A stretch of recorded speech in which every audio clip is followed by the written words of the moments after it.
Dragon ball की सबसे मजबूत किंवदंती अध्याय 641 विनाश के देवता ऋषि कार्रवाई कर रहे हैं। नश्वर दुनिया के अंतरिक्ष में मीरा ने पूरे दिल से समय की दरार से निकलने वाली ऊर्जा को स्वीकार किया।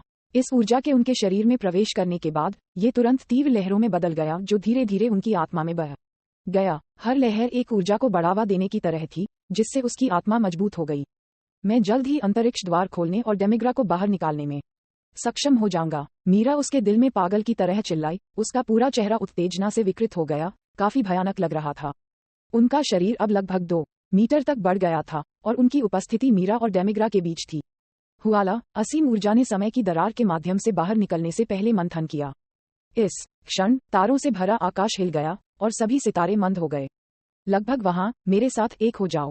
कुछ भी वापस पकड़े बिना अजीब शक्ति अंतरिक्ष के माध्यम से छेद गई। ऐसा प्रतीत होता है कि अंतरिक्ष समय के दूसरी तरफ रहस्यमय आकृति के साथ संवाद कर रहा है। जैसे कि उसकी प्रतिक्रिया सुनी गई। अगले ही पल शक्ति और अधिक तीव्र हो गई और मीरा ने डेमिग्रा के मुख्य शरीर को समय की दरार में सील करना शुरू कर दिया।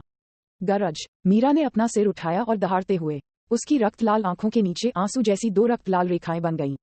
उसकी शक्तियां मजबूत और मजबूत हो रही थीं, धीरे धीरे नश्वर की सीमा को पार कर रही थी और एक मूक दबी हुई आवाज के साथ मीरा ने सीमाओं को तोड़ दिया और उसकी ताकत डेमिग्रा के स्तर तक बढ़ गई। अपने हाथ में असीम शक्ति को महसूस करते हुए मीरा नहीं, डेमिग्रा पागलों की तरह हंसे। प्राचीन दानव देवता डेमिग्रा का मुख्य शरीर अंततः समय की अंधेरी दरार की मुहर से मुक्त हो गया और मीरा के साथ विलय हो गया। जिस क्षण डेमिग्रा पुनर्जीवित हुआ, ब्रह्मांड साथ में कहीं टोवा ने इसे तुरंत महसूस किया। उसने अपने होंठों को चूमा, उसके बैंगनी होंठ एक मजाकिया मुस्कान में मुड़ गए। क्या मीरा चुपके से मेरी पीठ के पीछे यही कर रही थी? डेमिग्रा का मुख्य शरीर समय की दरार से बाहर आ गया है। उस स्थिति में मेरे शरीर पर बंधन भी गायब हो जाना चाहिए था। टोवा ने अपनी उंगलियों को काट लिया और पतला जादू स्टाफ उसके हाथ में दिखाई दिया। उसकी कमर पर बल्ले जैसी स्कट जमीन पर उसके पीछे खींच रही थी। उसके सुंदर और आकर्षक चेहरे ने एक स्नीर प्रकट किया और फिर उसने शून्य में गायब होने से पहले आकर्षक कदमों के साथ एक कदम उठाया, कई अंतरिक्ष समय के बाहर, यह महसूस करते हुए कि डेमिग्रा सील से मुक्त हो गया है और दुनिया में फिर से दिखाई दे रहा है। टाइम क्रोनोआ के सुप्रीम काय तुरंत छोटी कुर्सी से कूद गए। हाँ, डेमिग्रा, वह सील से बाहर निकल गया। क्रोनोआ की आंखें खुल गईं, जोर से चिल्लाते हुए। उसके युवा चेहरे ने घबराहट दिखाना शुरू कर दिया क्योंकि उसकी आंखों के माध्यम से एक चिंतित नजर चमक रही थी। लेकिन फिर उसने जिया के बारे में सोचा और जैसे कि उसे अपना समर्थन मिल गया था, उसकी अभिव्यक्ति शांत हो गई।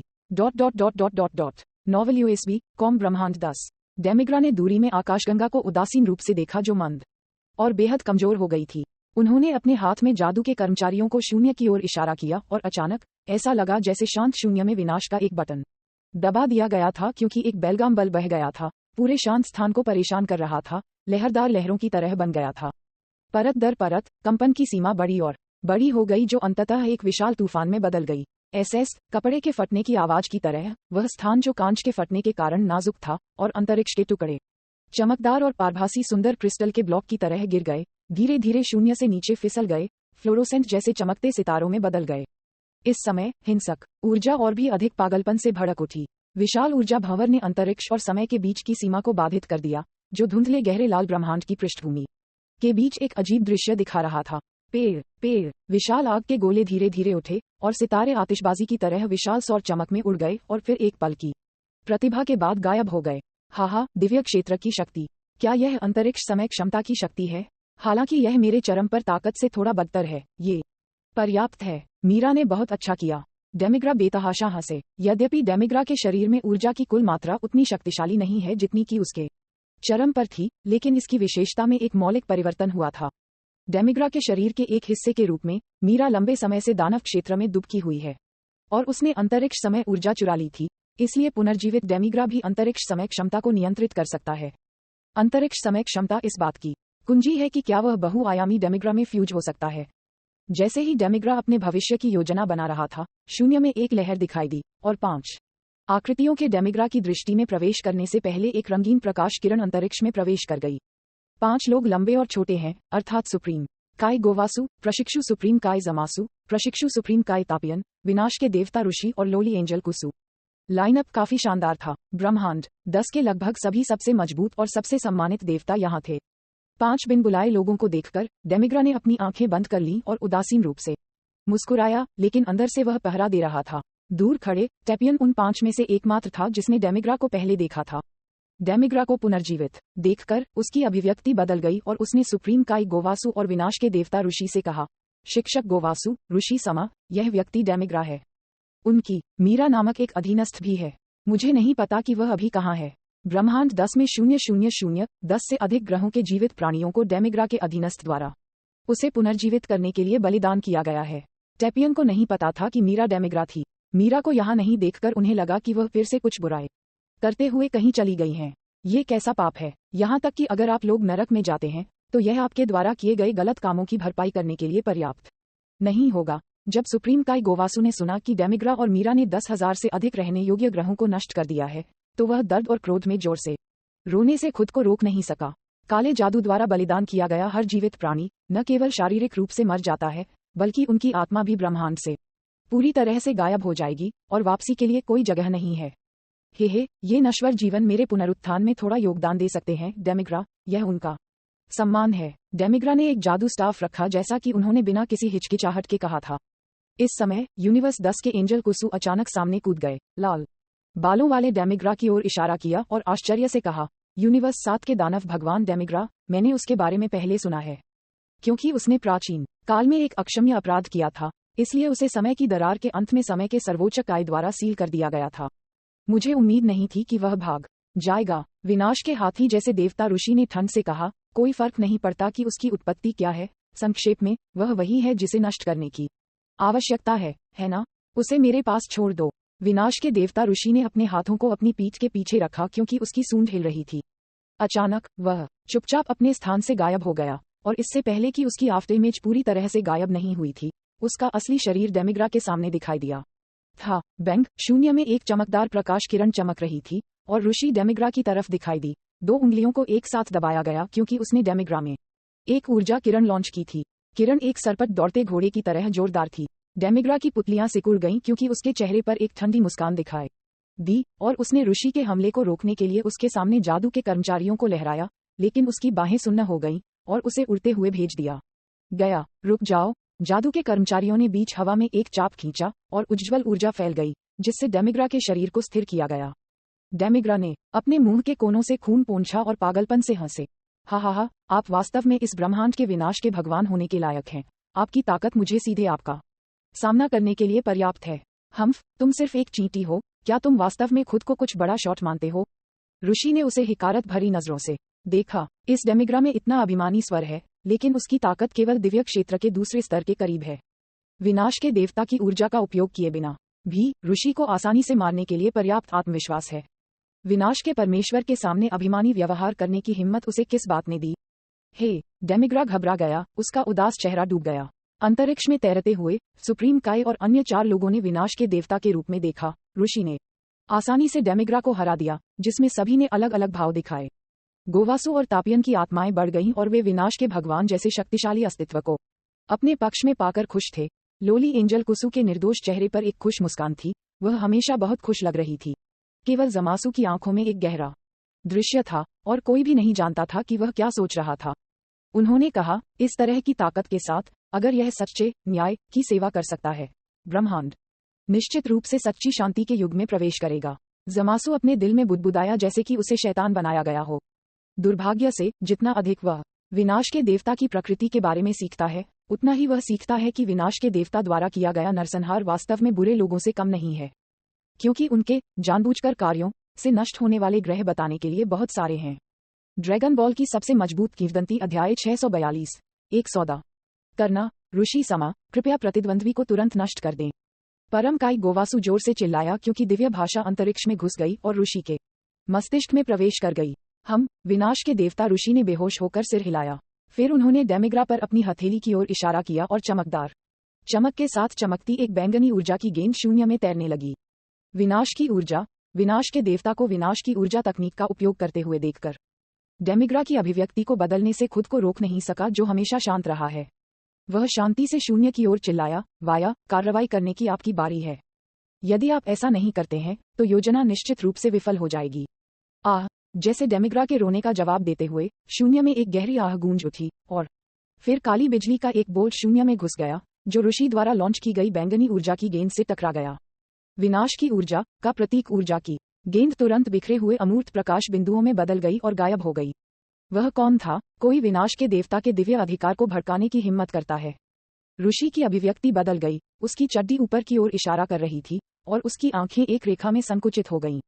विनाश के देवता का हमेशा एक बुरा स्वभाव था और अब ऋषि वास्तव में गुस्से में थी। जैसे ही ऋषि ने बोलना समाप्त किया, एक काले दिव्य गाउन में एक चांदी के बालों वाला आदमी और उसके गले में एक काला प्रभामंडल डेमिग्रा के बगल में दिखाई दिया। व्यक्ति की उपस्थिति को स्पष्ट रूप से देखते हुए ऋषि की अभिव्यक्ति बदल गई और वह गुस्से में लोली एंजल कुसु से पूछने के लिए मुड़ गया, कुसु, वह कौन है और आप स्वर्गदूतों के साथ उसका क्या संबंध है? कुसु तब भौंचक्का रह गया जब उसने डार्क एंजल को प्रकट होते देखा। उसके होंठ फड़क गए और उसने व्यथित स्वर में कहा, मुझे नहीं पता, मैंने उसे पहले कभी नहीं देखा है। लेकिन चाहे वह दूसरे पक्ष के रूप या कपड़े हों, वे दोनों एक एंजल के समान थे जो ब्रह्मांड के संतुलन की रक्षा करता है। ये कहते हुए कि सामने वाले व्यक्ति का स्वर्गदूतों से कोई लेना देना नहीं है, मुझे डर है कि कोई भी इस पर विश्वास नहीं करेगा। डार्क एंजल विया ने शालीनता से अपना परिचय दिया। ये हमारी पहली मुलाकात है। मैं डार्क एंजल विया हूँ। इससे कोई फर्क नहीं पड़ता कि आप डार्क एंजल के बारे में नहीं जानते हैं, क्योंकि मेरा मानना है कि डार्क एंजल्स का नाम जल्द ही पूरे ब्रह्मांड में गूंजेगा। उस समय तुम दिन रात अंधेरे में डूबे रहोगे। डार्क एंजल, ये नाम सुनकर विनाश के देवता ऋषि और लोली एंजल कुसु धीमी आवाज में इसे बुदबुदाए बिना नहीं रह सके। यद्यपि उन्होंने प्रतिद्वंद्वी को एक चाल चलते हुए नहीं देखा, उसके नाम से और कितनी आसानी से उसने विनाश के देवता ऋषि की शक्ति को तितर बितर कर दिया। इन दो बिंदुओं से यह अनुमान लगाया जा सकता है कि यह तथाकथित डार्क एंजल शायद मजबूत है और एक वास्तविक स्वर्गदूत की तुलना में कमजोर नहीं है। अब दुश्मन डेमिग्रा और डार्क एंजल विया है। केवल वही जो वास्तव में लड़ने की क्षमता रखते हैं, वे विनाश के भगवान ऋषि और एंजल कुसु हैं। विनाश के देवता ऋषि निश्चित रूप से डेमिग्रा के खिलाफ जीत सकते हैं, लेकिन कुसु, लोली एंजल, डार्क एंजल विया के खिलाफ जीत नहीं सकती है। चीजें गंभीर हो रही हैं। किसने सोचा होगा कि इस दुनिया में डार्क एंजल जैसा कोई है? सुप्रीम काई गोवासु ने अचानक महसूस किया कि उसका दिल इसे बर्दाश्त नहीं कर सकता। कुसु, क्या आप उस अंधेरे स्वर्गदूत के खिलाफ लड़ सकते हैं? ऋषि ने धीमे स्वर में पूछा। कुसु की आंखें चौड़ी हो गईं और उसने मासूमियत से विनाश के देवता ऋषि को देखा। कमजोर रूप से कहा, ऋषि समा, मैं प्रतिद्वंद्वी को हराने में सक्षम नहीं हो सकता। तो ये परेशानी होगी। ये ठीक है, मैं सहायकों को बुला सकता हूँ। सिस्टर मार्कारिटा, सिस्टर वाडोस और विस, वे सभी आ सकते हैं और मदद कर सकते हैं। लोली एंजल ने उन कुछ एंजल्स के नाम गिनाए जिनके साथ उनकी उंगलियों पर सबसे अच्छा रिश्ता है। तो फिर आप किस बात का इंतजार कर रहे हैं? जल्दी करो और किसी को बुलाओ, ऋषि ने जल्दी से कहा। यद्यपि उन्होंने हमेशा सबसे ऊपर ताकत का पीछा किया है, लेकिन वह बेवकूफ नहीं है और इस समय अपनी स्थिति को अलग कर सकते हैं। मैं तुरंत किसी को बुलाऊंगा, कुसु ने जवाब दिया और जल्दी से अन्य ब्रह्मांडों में स्वर्गदूतों से संपर्क करने के लिए राजदंड का उपयोग किया। ... हाँ, मुझे जरूरत है कि आप विनाश के भगवान और छोटी परी को कुछ मिनटों के लिए रोकने में मेरी मदद करें। डेमिग्रा डार्क एंजल विया के पास गया। उसकी उदासीन आवाज रसातल से एक राक्षस की तरह उदास थी। डार्क एंजल विया ने अपनी थोड़ी को छुआ और मुस्कुराया। बस कुछ मिनट? ठीक है, हमारे समझौते को पूरा करने के बाद याद रखें, मैं नहीं भूलूंगा। डेमिग्रा ने सिर हिलाया। उससे जवाब मिलने के बाद विया ने डेमिग्रा की ओर देखा और फिर कुछ कदम आगे बढ़ाए, जैसे कि विनाश के देवता ऋषि और एंजल कुसु का सामना करते हुए हवा में चल रहे हों। क्या आप दोनों थोड़ी देर इंतजार कर सकते हैं? अन्यथा मुझे काफी सिरदर्द होगा। हम्फ, उस पर हमारी सांस बर्बाद करने की कोई जरूरत नहीं है। ऋषि ने एक ठंडा सूंघा और अंधेरे परी पर हमला किया। कुसु ने भी ये देखकर राजदंड उठाया और ऋषि के साथ मिलकर अंधेरे परी पर हमला करने के लिए सामने कूद गया। हालांकि उनकी शक्ति और अंधेरे परी के बीच काफी अंतर था। ऋषि परी का प्रतिद्वंद्वी नहीं था, वह पूरी तरह से बाहर था। दूसरी ओर कुसु के शरीर को देखकर यह स्पष्ट था कि वह मूल रूप से एक परिपक्व एंजल नहीं थी। अपने सरल विचारों को छोड़कर वह एक परिपक्व एंजल के रूप में शक्तिशाली नहीं थी। इसलिए सिर्फ एक दौर की लड़ाई के बाद ऋषि और कुसु एक नुकसान की स्थिति में गिर गए। दुर्घटना, उग्र बाढ़ की एक धार ने कहर बरपाया और जंगली ऊर्जा लाखों किलोमीटर तक सभी दिशाओं में फैल गई। सुप्रीम काई गोवासु, तापियन और अन्य लोग ठंडे पसीने से टपक रहे थे क्योंकि वे दूर से पीछे हट रहे थे। ऊर्जा बाढ़ की तरह दुर्घटनाग्रस्त हो गई। अकेले प्रभाव के बाद उन्हें लड़ाई की सीमा से बहुत दूर रखा गया। पूरे स्टारफील्ड में दुनिया को हिलाने वाली और विशाल लहरों को देखते हुए सुप्रीम काई और अन्य सभी पीला पड़ गए। ऐसा लगा जैसे वे एक कदम भी करीब चले गए, वे शक्तिशाली ऊर्जा से कुचल दिए जाएंगे। इतना डरावना, भले ही यह बहुत दूर है, ये बेकार है। हर कोई आगे 10,000 किलोमीटर पीछे हट। गोवासु का चेहरा बदल गया और उसने तापियन और जमासु को खींच लिया और पीछे हटना जारी रखा। क्या ऐसा हो सकता है कि विनाश का भगवान भी उन्हें रोक नहीं सकता है? तापियन के सुंदर चेहरे पर चिंता का निशान था। इतना मजबूत, अगर मेरे पास ऐसी शक्ति हो सकती है। जमासु ने अपनी मुठियां भींच लीं, उसकी आंखें उत्साह से चमक रही थीं। दूसरी तरफ डेमिग्रा ने चुपचाप डार्क एंजल और अन्य लोगों को देखा जो लड़ाई में लगे हुए थे। फिर उसने अपनी आंखों के कोनों से सुप्रीम काई और अन्य लोगों को देखा और अपनी भयावह आंखों में एक स्नीर प्रकट किया। उन्होंने कहा, हे, योजना बहुत आसानी से चल रही है और अन्य अंतरिक्ष समय से मैं भी सील के माध्यम से टूट गया है। अब उन्हें अंतरिक्ष समय क्षमता के साथ बुलाने का समय है। दुर्भाग्य से मेरे पास केवल 4 हैं। अगर थोड़ा और होता तो मैं निश्चित रूप से और भी मजबूत हो जाता, लेकिन 4 भी पर्याप्त हैं। डेमिग्रा घमंड से मुस्कुराया, फिर उसने शून्य में अपनी उंगली लहराई क्योंकि प्रकाश के चमकदार छल्ले बाहर निकल रहे थे, जैसे शांत झील की सतह पर पानी की एक बूंद गिर रही थी। तरंगें अतिव्यापी थीं, मंडलियों में फैल रही थीं, और जल्द ही गुंथी हुई तरंगें अधिक से अधिक जटिल हो गईं। धीरे धीरे एक जटिल जादू चक्र का निर्माण किया। जादू के कर्मचारियों को जादू चक्र के केंद्र में रखते हुए डेमिग्रा अन्य समानांतर ब्रह्मांडों के खुद के साथ संवाद करता है। देखो, डेमिग्रा क्या कर रहा है। टैपियन की स्पष्ट आंखों ने डेमिग्रा की गतिविधियों को देखा। वह उसे रोकना चाहता था, लेकिन दोनों के बीच ताकत असमानता बहुत बड़ी थी और उसके पास ऐसी क्षमता नहीं थी। novelUSB.com ब्रह्मांड 7 ग्रह मेटामॉर। जिया और गोकू बुल्ला को प्लेनेट मेटामॉर में लाए। जब वे मार्शल इमोर्टल राडे से मिले, एक पुराना दोस्त जिसे उन्होंने कई वर्षों से नहीं देखा था। अभिवादन के कुछ शब्दों के बाद उन्होंने राडे को समझाया कि वे क्या चाहते हैं। मार्शल इमोर्टल राडे ने एक पल के लिए विचार किया और उन्हें वह सब कुछ बताया जो वह जानता था। प्लेनेट मेटामॉर में दिमाग को प्रशिक्षित करने के लिए मार्शल आर्ट है, लेकिन मैं इनमें अच्छा नहीं हूँ। यदि आप उन्हें सीखना चाहते हैं तो मैं आपको अपने एक दोस्त मार्शल इमोर्टल मिच से मिलवा सकता हूँ, जो मन से संबंधित मार्शल आर्ट में अच्छा है। कृपया हमें उसके पास ले आओ। गोकू का चेहरा मुस्कान से भरा हुआ था। ठीक है, राडे मुस्कुराया। इस पल में जिया ने धीरे से एक अजीब अभिव्यक्ति के साथ कहा। उसकी आंखें मार्शल आर्ट स्कूल में विशाल पानी की सतह पर टिकी हुई थीं। जिया, यह क्या है?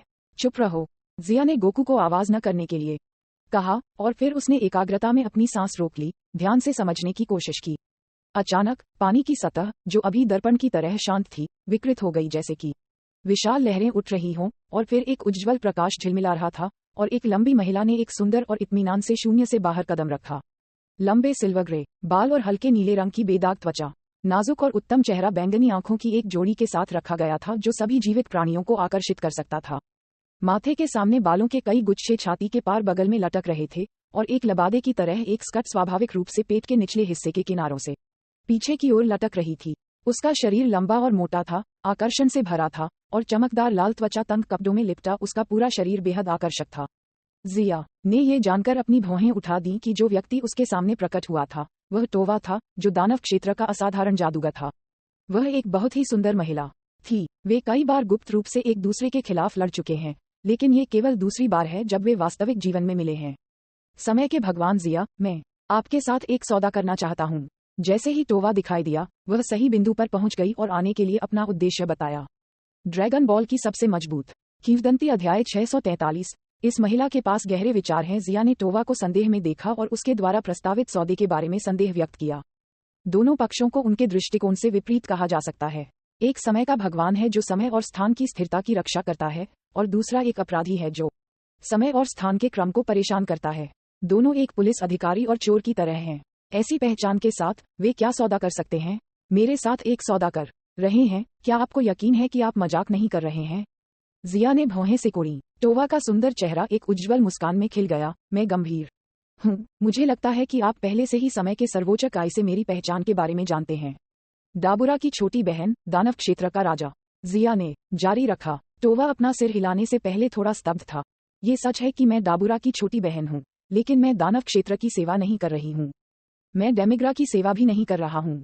मेरी यात्रा का उद्देश्य यह है कि मुझे उम्मीद है कि आप डेमिग्रा को पूरी तरह से खत्म करने के लिए मेरे साथ मिलकर काम कर सकते हैं। ये पूरी तरह से विनाश है, न कि सीलिंग। यह एक आवश्यक अंतर है। तुम्हारा क्या मतलब है? जिया हैरान था। टोवा हमेशा डेमिग्रा के साथ नहीं रहा है। वह डेमिग्रा को क्यों खत्म करना चाहेगी?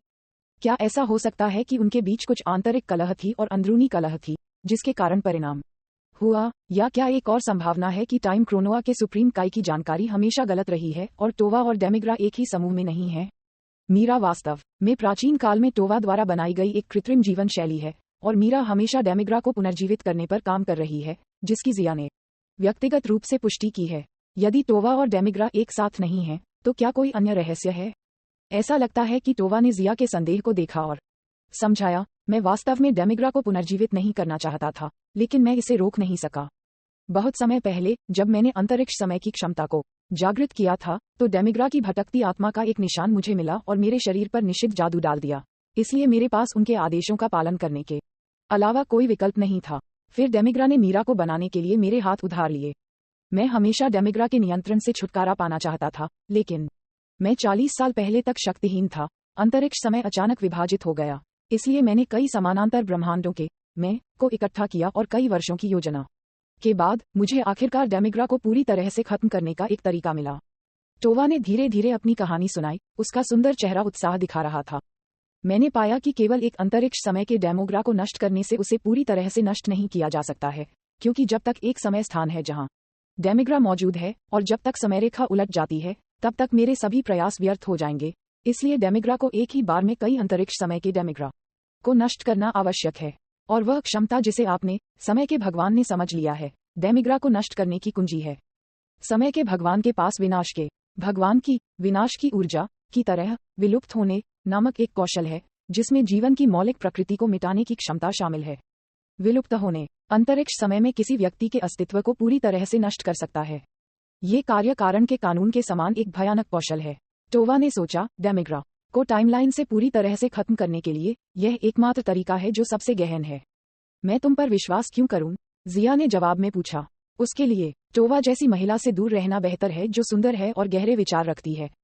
इसकी तुलना में शीलिंग और मायस जैसी महिलाएं जो सरल दिमाग वाली हैं, वे बहुत अधिक आकर्षक हैं। आपको मुझ पर विश्वास करने की आवश्यकता नहीं है, बस ये जान लें कि हमारे पास एक आम दुश्मन है। चूंकि डेमिग्रा को मीरा द्वारा पहले ही पुनर्जीवित किया जा चुका है, मुझे लगता है कि उसे कई आयामों से अपने अन्य स्वयं को इकट्ठा करने में देर नहीं लगेगी, और फिर उस समय भले ही आप उसे न ढूंढें, वह आपको खोजने के लिए आएगा। टोवा ने अपना मुंह ढक लिया और बेहोश होकर मुस्कुराया। उसकी बैंगनी आंखों के माध्यम से एक प्रकाश चमक रहा था। जिया ने थोड़ा भौहें सिकोड़ी। हाँ, उन्होंने पहले डेमिग्रा को नाराज कर दिया था। भले ही वह उनकी तलाश में न जाएं, डेमिग्रा उनके दरवाजे पर आ जाएंगे। टोवा ने पहले ही सब कुछ गणना कर ली है। यह अब कोई सौदा नहीं है, खुलेआम साजिश कर रहा है। यह उसे जाने के लिए मजबूर कर रहा है। ये सुनकर जिया को थोड़ा उदास महसूस हुआ। अपनी योजना की खातिर वह गुप्त रूप से दशकों तक योजना बना सकती थी, और इससे भी पहले उसने अन्य योजनाएं बनाई होंगी। टोवा के नाजुक चेहरे पर शातिरता के संकेत को देखते हुए जिया ने आह भरी और सोचा, यह महिला वास्तव में डरावनी है। क्या आपने कहा कि डेमिग्रा पुनर्जीवित हो गया है?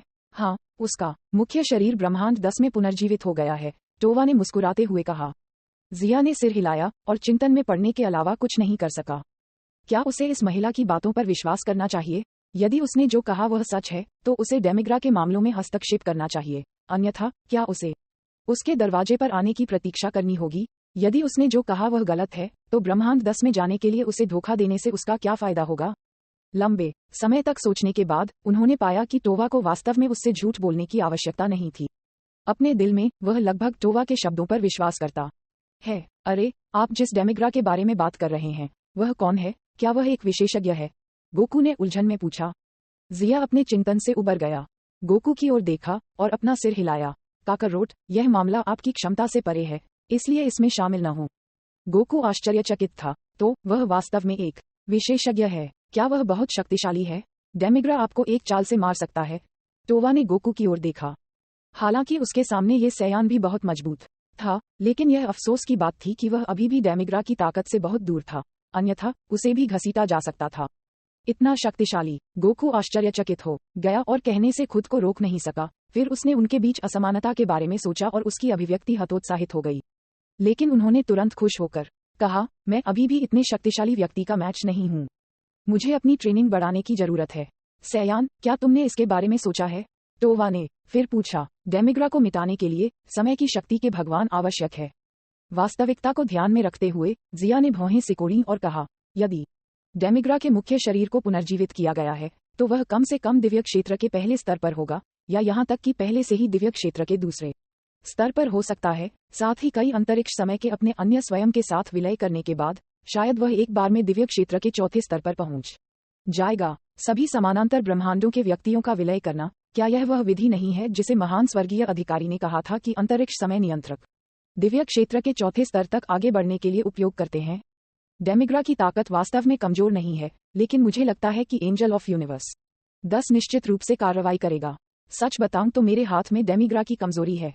आपको केवल समय आने पर प्रतिद्वंद्वी को अंतिम झटका देने के लिए समय के भगवान की शक्ति का उपयोग करने की आवश्यकता है। टोवा ने सीधे जिया को देखते हुए उसे मनाने की कोशिश की। एक पल की चुप्पी थी क्योंकि जिया सोच रहा था, जबकि टोवा जल्दी में नहीं था, चुपचाप उसे देख रहा था। गोकू इस पूरे समय भ्रमित महसूस कर रहा था। ब्रह्मांड 10, स्वर्गदूत और समय का भगवान क्या है? वे सभी बहुत शक्तिशाली लग रहे हैं। हालांकि वह इसे समझ नहीं पाया, ये बहुत भयानक लग रहा था। निश्चित रूप से वह अभी भी शिखर से बहुत दूर है। उसे कुछ समझ नहीं आया जो उसने कहा। नॉवल यूएसबी कॉम, जिया, आप उससे वादा कर सकते हैं? उसके कान में एक स्पष्ट आवाज आई, क्रोनोआ। जिया ने अवचेतन रूप से अपना सिर घुमाया, लेकिन उसे अचानक याद आया कि उसके साथ बात करने वाला व्यक्ति टाइम क्रोनोआ का सुप्रीम काय था। उन्होंने कहा, टोवा ने पहले जो कहा वह सही है। डेमिग्रा वास्तव में सील से बाहर निकल गया है और पुनर्जीवित हो गया है, और अभी वह ब्रह्मांड 10 में परेशानी पैदा कर रहा है। विनाश के देवता और ब्रह्मांड के दूत 10 दोनों डार्क एंजल से उलझे हुए हैं और उसे हिला नहीं सकते हैं। मुझे डर है कि जल्द ही, जैसा कि टोवा ने कहा, डेमिग्रा बहुआयामी व्यक्तियों के विलय को पूरा करेगा। क्रोनोआ के स्वर ने चिंता के मामूली संकेत दिखाए। डेमिग्रा, जो बहुआयामों से व्यक्तियों का सम्मिलन है, हमेशा उसकी चिंता का विषय रहा है, क्योंकि यह समय के पथ के भगवान के बराबर है जब वे दिव्य क्षेत्र के चौथे स्तर पर आगे बढ़ते हैं। बेशक डेमिग्रा समय का भगवान नहीं है, लेकिन दानव भगवान के रूप में जिसके पास अंतरिक्ष समय की क्षमता भी है। जब उसके कई स्वयं विलय हो जाएंगे, तो उसकी ताकत अनिवार्य रूप से एक बड़ी राशि से बढ़ जाएगी। इससे पहले उसने सोचा था कि टोवा जानबूझकर डेमिग्रा की शक्ति को मजबूत करने के लिए खंडित दुनिया बना रहा था, लेकिन अब ऐसा लगता है कि कई छिपे हुए रहस्य थे, और कम से कम टोवा पूरे दिल से डेमिग्रा को पुनर्जीवित नहीं करना चाहता था। क्या आपका मतलब है कि मुझे टोवा के अनुरोध से सहमत होना चाहिए और उसके साथ सहयोग करना चाहिए? जिया ने फिर पूछा। हाँ, मुझे उससे बारीकियों के बारे में बात करने दें, लेकिन उसे मुझसे वादा करना होगा कि वह भविष्य में एक खंडित दुनिया नहीं बनाएगी, क्रोनोआ ने जिया से कहा, और फिर टोवा के साथ संवाद करना शुरू कर दिया। जिया ने कंधे उचकाए और शांति से टोवा के साथ क्रोनोआ की बातचीत के समापन की प्रतीक्षा की। ड्रैगन बॉल की सबसे मजबूत किंवदंती अध्याय 644 स्वर्गदूत की सभा। थोड़ी देर बाद टोवा के साथ क्रोनोआ की बातचीत समाप्त हो गई, और फिर उसने उसे बातचीत का परिणाम बताया। टोवा ने मुझसे वादा किया है कि जब तक डेमिग्रा पूरी तरह से गायब हो जाती है, तब तक वह उन चीजों में संलग्न नहीं होगी जो भविष्य में अंतरिक्ष समय व्यवस्था को बाधित करती हैं। और आप इसे मानते हैं? मैं इसे पूरी तरह से विश्वास नहीं करता, लेकिन यह अच्छा है अगर यह डेमिग्रा को खत्म करने में मदद कर सकता है। अगर आप ऐसा सोचते हैं तो ये ठीक है। जिया ने उदासीन रूप से सिर हिलाया और फिर टोवा की ओर देखा, जो लाल स्किनटाइट कपड़ों में लिपटा हुआ था। उसका मोटा और लंबा फिगर काफी आकर्षक था। वह एक बहुत ही सुंदर महिला थी, लेकिन उसके विचार बहुत अप्रत्याशित थे। फिर उसने गोकू को कुछ बातें समझाईं और उसे राडे के दोस्त मार्शल इमोर्टल मिच की तलाश के लिए बुल्ला और राडे को लाने के लिए कहा। फिर उसने टोवा की ओर सिर हिलाया और एक चमकदार फ्लैश के बीच ग्रह मेटामॉर को छोड़ दिया। जिया और अन्य लोगों को जाते देख गोकू ने एक गहरी सांस ली और अपना सिर हिलाया। फिर उसने राडे को मार्शल इमोर्टल मिच की तलाश के लिए लाने का काम सौंपा। ब्रह्मांड 10 विनाश के देवता ऋषि और कुसु अभी भी डार्क एंजल वाया के हमलों का सामना करने के लिए संघर्ष कर रहे थे, जबकि दूसरी तरफ डेमिग्रा ने पहले से ही अन्य अंतरिक्ष समय से अपने 3 लोगों को बुलाया था। फिलहाल 4 डेमिग्रा सीधे खड़े थे, एक दूसरे को देखते हुए 4 दिशाओं में विभाजित थे। लानत है, कुसु, क्या अन्य स्वर्गदूत अभी तक यहाँ नहीं हैं? विनाश के देवता ऋषि, जिन्हें एक बार फिर उड़ान भरते हुए भेजा गया था, गुस्से से चिल्लाए। लोली एंजल कुसु भी बहुत खेदजनक स्थिति में थी। साइड में चोटी वाली पिगटेल थोड़ी गंदा थी क्योंकि वह जल्दी से डार्क एंजल के हमले को टाल रही थी। ऋषि समा, बहन वाडोस और वे जल्द ही यहाँ होंगे। मैं जल्द ही अपनी सीमा तक पहुंच जाऊंगा। ऋषि ने खून से लथपथ मुंह उगल दिया, पहले से ही चक्कर आ रहा था। विनाश की ऊर्जा, कुछ भी वापस पकड़े बिना विनाश के भगवान की शक्ति का प्रतीक ऊर्जा बाहर निकल गई। प्रकाश के बड़े बैंगनी गोले छोटे सितारों की तरह विशाल ब्रह्मांड में तैरते थे। ऋषि अगले ही पल बाहर जा रही थी। प्रकाश के अनगिनत बैंगनी गोले बीच में डार्क एंजल की ओर भागने से पहले एक साथ इकट्ठा हुए। राज्य स्टारलाइट फूट पड़ी। शून्य ऐसा लग रहा था जैसे वह अंदर की ओर ढह रहा हो। ऊर्जा चुपचाप बह रही थी। गहरा और शांत शून्य खंडित हो गया और विनाशकारी शक्तियों से भरी अराजक ऊर्जा हर जगह थी। शानदार प्रकाश किरणों के गायब होने के बाद डार्क एंजल की खेदजनक आकृति फिर से दिखाई दी। विया को हल्की खांसी आई, फिर भी उसने एक सज्जन की तरह जादू के कर्मचारियों को कसकर पकड़ रखा था। उनके शरीर पर गहरे दिव्य वस्त्र को छोड़कर जो कुछ हद तक क्षतिग्रस्त था, उन्हें शायद ही कोई चोट लगी थी। novelUSB.com। यह आदमी वास्तव में मजबूत है, वह इतनी विनाश ऊर्जा प्राप्त करने के बाद भी ठीक है। पहली बार उसने संदेह करना शुरू कर दिया कि क्या विनाश का देवता सबसे शक्तिशाली है। विनाश के देवता, जो ब्रह्मांड से अंधेरे ऊर्जा और अस्थिर कारकों को खत्म करने के लिए मौजूद हैं, में शक्तिहीनता के क्षण भी हो सकते हैं। ये सिर्फ महत्वहीन कौशल है। अगर यह महान पुजारी या जैनो था, तो मुझे अभी भी डर लग सकता है, लेकिन आप दोनों मेरे मैच से बहुत दूर हैं। डार्क एंजल विया का स्वर अभिमानी और आत्मविश्वास से भरा था। ऋषि और कुसु ने खंडन करना चाहा, लेकिन वे कुछ नहीं कह सके। तथ्य शब्दों की तुलना में जोर से बोलते हैं। उनकी लड़ाई ने सब कुछ साबित कर दिया था। यदि वे बहस करना जारी रखते हैं, तो ऐसा लगेगा जैसे वे कुछ खास नहीं हैं। यदि आप हारते हैं, तो आप हार जाते हैं। वे, विनाश के देवता और स्वर्गदूत, ऐसे देवता नहीं हैं जो झूठ बोलकर हार नहीं मान सकते। उन्हें चुप होते देख डार्क एंजल विया बोरियत महसूस करने लगी। इस समय उन्होंने दूर से हो रहे दृश्यों को देखा और मुस्कुराते हुए खुद को रोक नहीं सके। हे, ऐसा लगता है कि डेमिग्रा की योजना सफल रही है। फिर मुझे लड़ना जारी रखने की जरूरत नहीं है। डेमिग्रा, अरे नहीं। विनाश के देवता ऋषि और लोली एंजल कुसु अपनी चकित अवस्था से उबर गए। पीछे मुड़े और डेमिग्रा को देखा। ये देखकर कि दूर से 4 डेमिग्रा जोड़े में खड़े थे, एक दूसरे को देख रहे थे, क्योंकि एक मोटी और घनी अंधेरी ऊर्जा ने उन्हें घेर लिया था। ऊर्जा तब दिखाई दे रही थी जब अचानक ये भव्य रंगों में फट गई, और भयानक ऊर्जा जो पूरे ब्रह्मांड को हिलाने के लिए पर्याप्त थी, अचानक फूट पड़ी। एक समय के लिए पूरा ब्रह्मांड 10 कांप गया। असीम अंधेरे ऊर्जा धीरे धीरे फ्यूज्ड स्पेस टाइम ऊर्जा के माध्यम से बह गई। आकाश में हर जगह चमकदार रोशनी सितारों की तरह चमक रही थी, और जैसे ही डेमिग्रा एक दूसरे के करीब आए, एक और चौंकाने वाली चमकदार रोशनी फूट पड़ी। चलो सभी को विलय करते हैं। विलय। जैसे कि एक ही समय में कई आवाजें बोल रही थीं, चारों डेमिग्रा धीरे धीरे विलीन हो गए, और एक जोरदार धमाके के साथ मिलियन किलोमीटर के भीतर की जगह अचानक बिखर गई। अंतरिक्ष समय में अराजक प्रवाह बाहर निकल आया, और ये धधकती और उग्र ऊर्जाएं ऐसे दिखाई दीं जैसे कि अराजकता की शुरुआत से पहले समय अचानक वापस आ गया हो। इन ऊर्जाओं से दूषित सभी पदार्थ थोड़े समय के भीतर सुव्यवस्थित शुद्ध ऊर्जा में बदल गए। सब कुछ एक भयानक दिशा में विकसित हो रहा था, और ये भयानक ऊर्जा डेमिग्रा के लिए सबसे अच्छा टॉनिक है। जैसे जैसे उग्र और विचित्र ऊर्जा बिना रुके आगे बढ़ती गई, मल्टीफॉर्म डेमिग्रा अंततः दिखाई दिया। वर्तमान डेमिग्रा ने पहले की तुलना में गुणात्मक छलांग लगाई थी। अंत में जीवन के शिखर पर खड़े, वह इस समय वास्तव में महान दानव भगवान कहा जा सकता है, जिसकी शक्तियां पूरे ब्रह्मांड को हिला सकती हैं। हा, यह विस्फोटक ताकत, ये बहुत शक्तिशाली है, और यहाँ तक कि विनाश के भगवान भी अब कुछ भी नहीं है। मैं उन्हें अपने हाथ की एक बारी से नष्ट कर सकता हूँ। बहुआयामों के डेमिग्रा जोर से हंसे, जैसे कि उन्होंने अपने शरीर से बेड़ियों से छुटकारा पा लिया है, और अब से वह जीवन के शिखर पर खड़े होंगे। इस समय डेमिग्रा की ताकत एंजल्स की तुलना में कमजोर नहीं थी। ब्रह्मांड का न्याय आपके जैसे आदमी के अस्तित्व को कैसे सहन कर सकता है? अभिमानी डेमिग्रा को देखते हुए जमासु, जो सुप्रीम काई गोवासु के बगल में खड़ा था, ने अपने दांतों को किरकिरा किया और भावनात्मक रूप से चिल्लाया। फिर अपने आसपास के लोगों को अनदेखा करते हुए, जो रास्ता रोक रहे थे, वह डेमिग्रा की ओर दौड़ पड़े। वह बिल्कुल बर्दाश्त नहीं कर सकता था कि कोई ब्रह्मांड के न्याय को बेवजह कुचल दे। जमासु, सुप्रीम काई गोवासु उत्सुकता से चिल्लाया, अपने शिष्य को रोकने की कोशिश की, लेकिन तब तक बहुत देर हो चुकी थी, क्योंकि जमासु पहले ही डेमिग्रा के सामने आ चुका था। न्याय? डेमिग्रा हिकारत से मुस्कुराए। न्याय क्या है, जहां ताकतवर का सम्मान हो और कमजोर का मजबूत शिकार? इससे ज्यादा कुछ नहीं। यहाँ तक कि अगर एक भव्य लिबास में लपेटा जाता है, तो यह अपने आंतरिक अर्थ को नहीं बदल सकता है। अभी वह मजबूत है, इसलिए वह न्याय है, और वे सभी जो उसकी इच्छा की अवज्ञा करते हैं, धर्मी नहीं हैं, और उन्हें मिटाने की आवश्यकता है।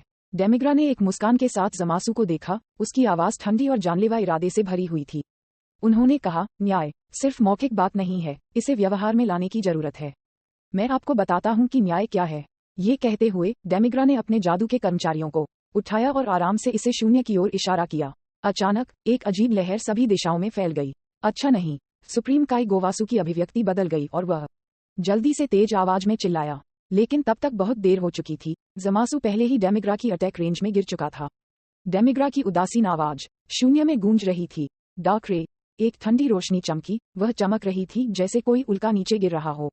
अरे नहीं। जमासु ने अपने पूरे शरीर पर एक ठंड महसूस की और यह जानकर चौंक गया कि उसका शरीर धीरे धीरे उज्ज्वल सफेद चमक से चमक रहा था, और फिर उसके मस्तिष्क में एक दिलभेदी दर्द बढ़ गया। उसकी चेतना जमने लगी, और फिर चमकदार बर्फ के क्रिस्टल की तरह जबरदस्त मात्रा में बल से पीड़ित था।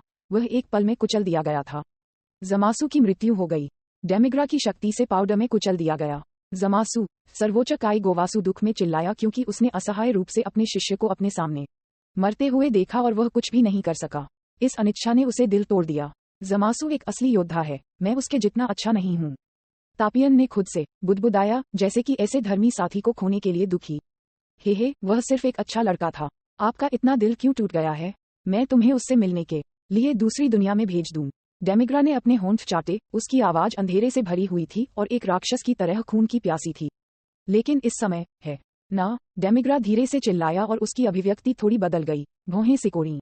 उन्होंने देखा कि विभिन्न रंगों की कुछ प्रकाश किरणें अचानक शून्य में चमक रही हैं। 3 रंगीन चमकदार प्रकाश किरणें विभिन्न ब्रह्मांडों से ब्रह्मांड झिल्ली के माध्यम से प्रवेश करती हैं। कुसु के सुदृढ़ीकरण आखिरकार आ गए थे। विभिन्न रंगों की 3 प्रकाश किरणें जब धीरे धीरे बिखरती गईं तो 3 आकृतियां सबके सामने आ गईं।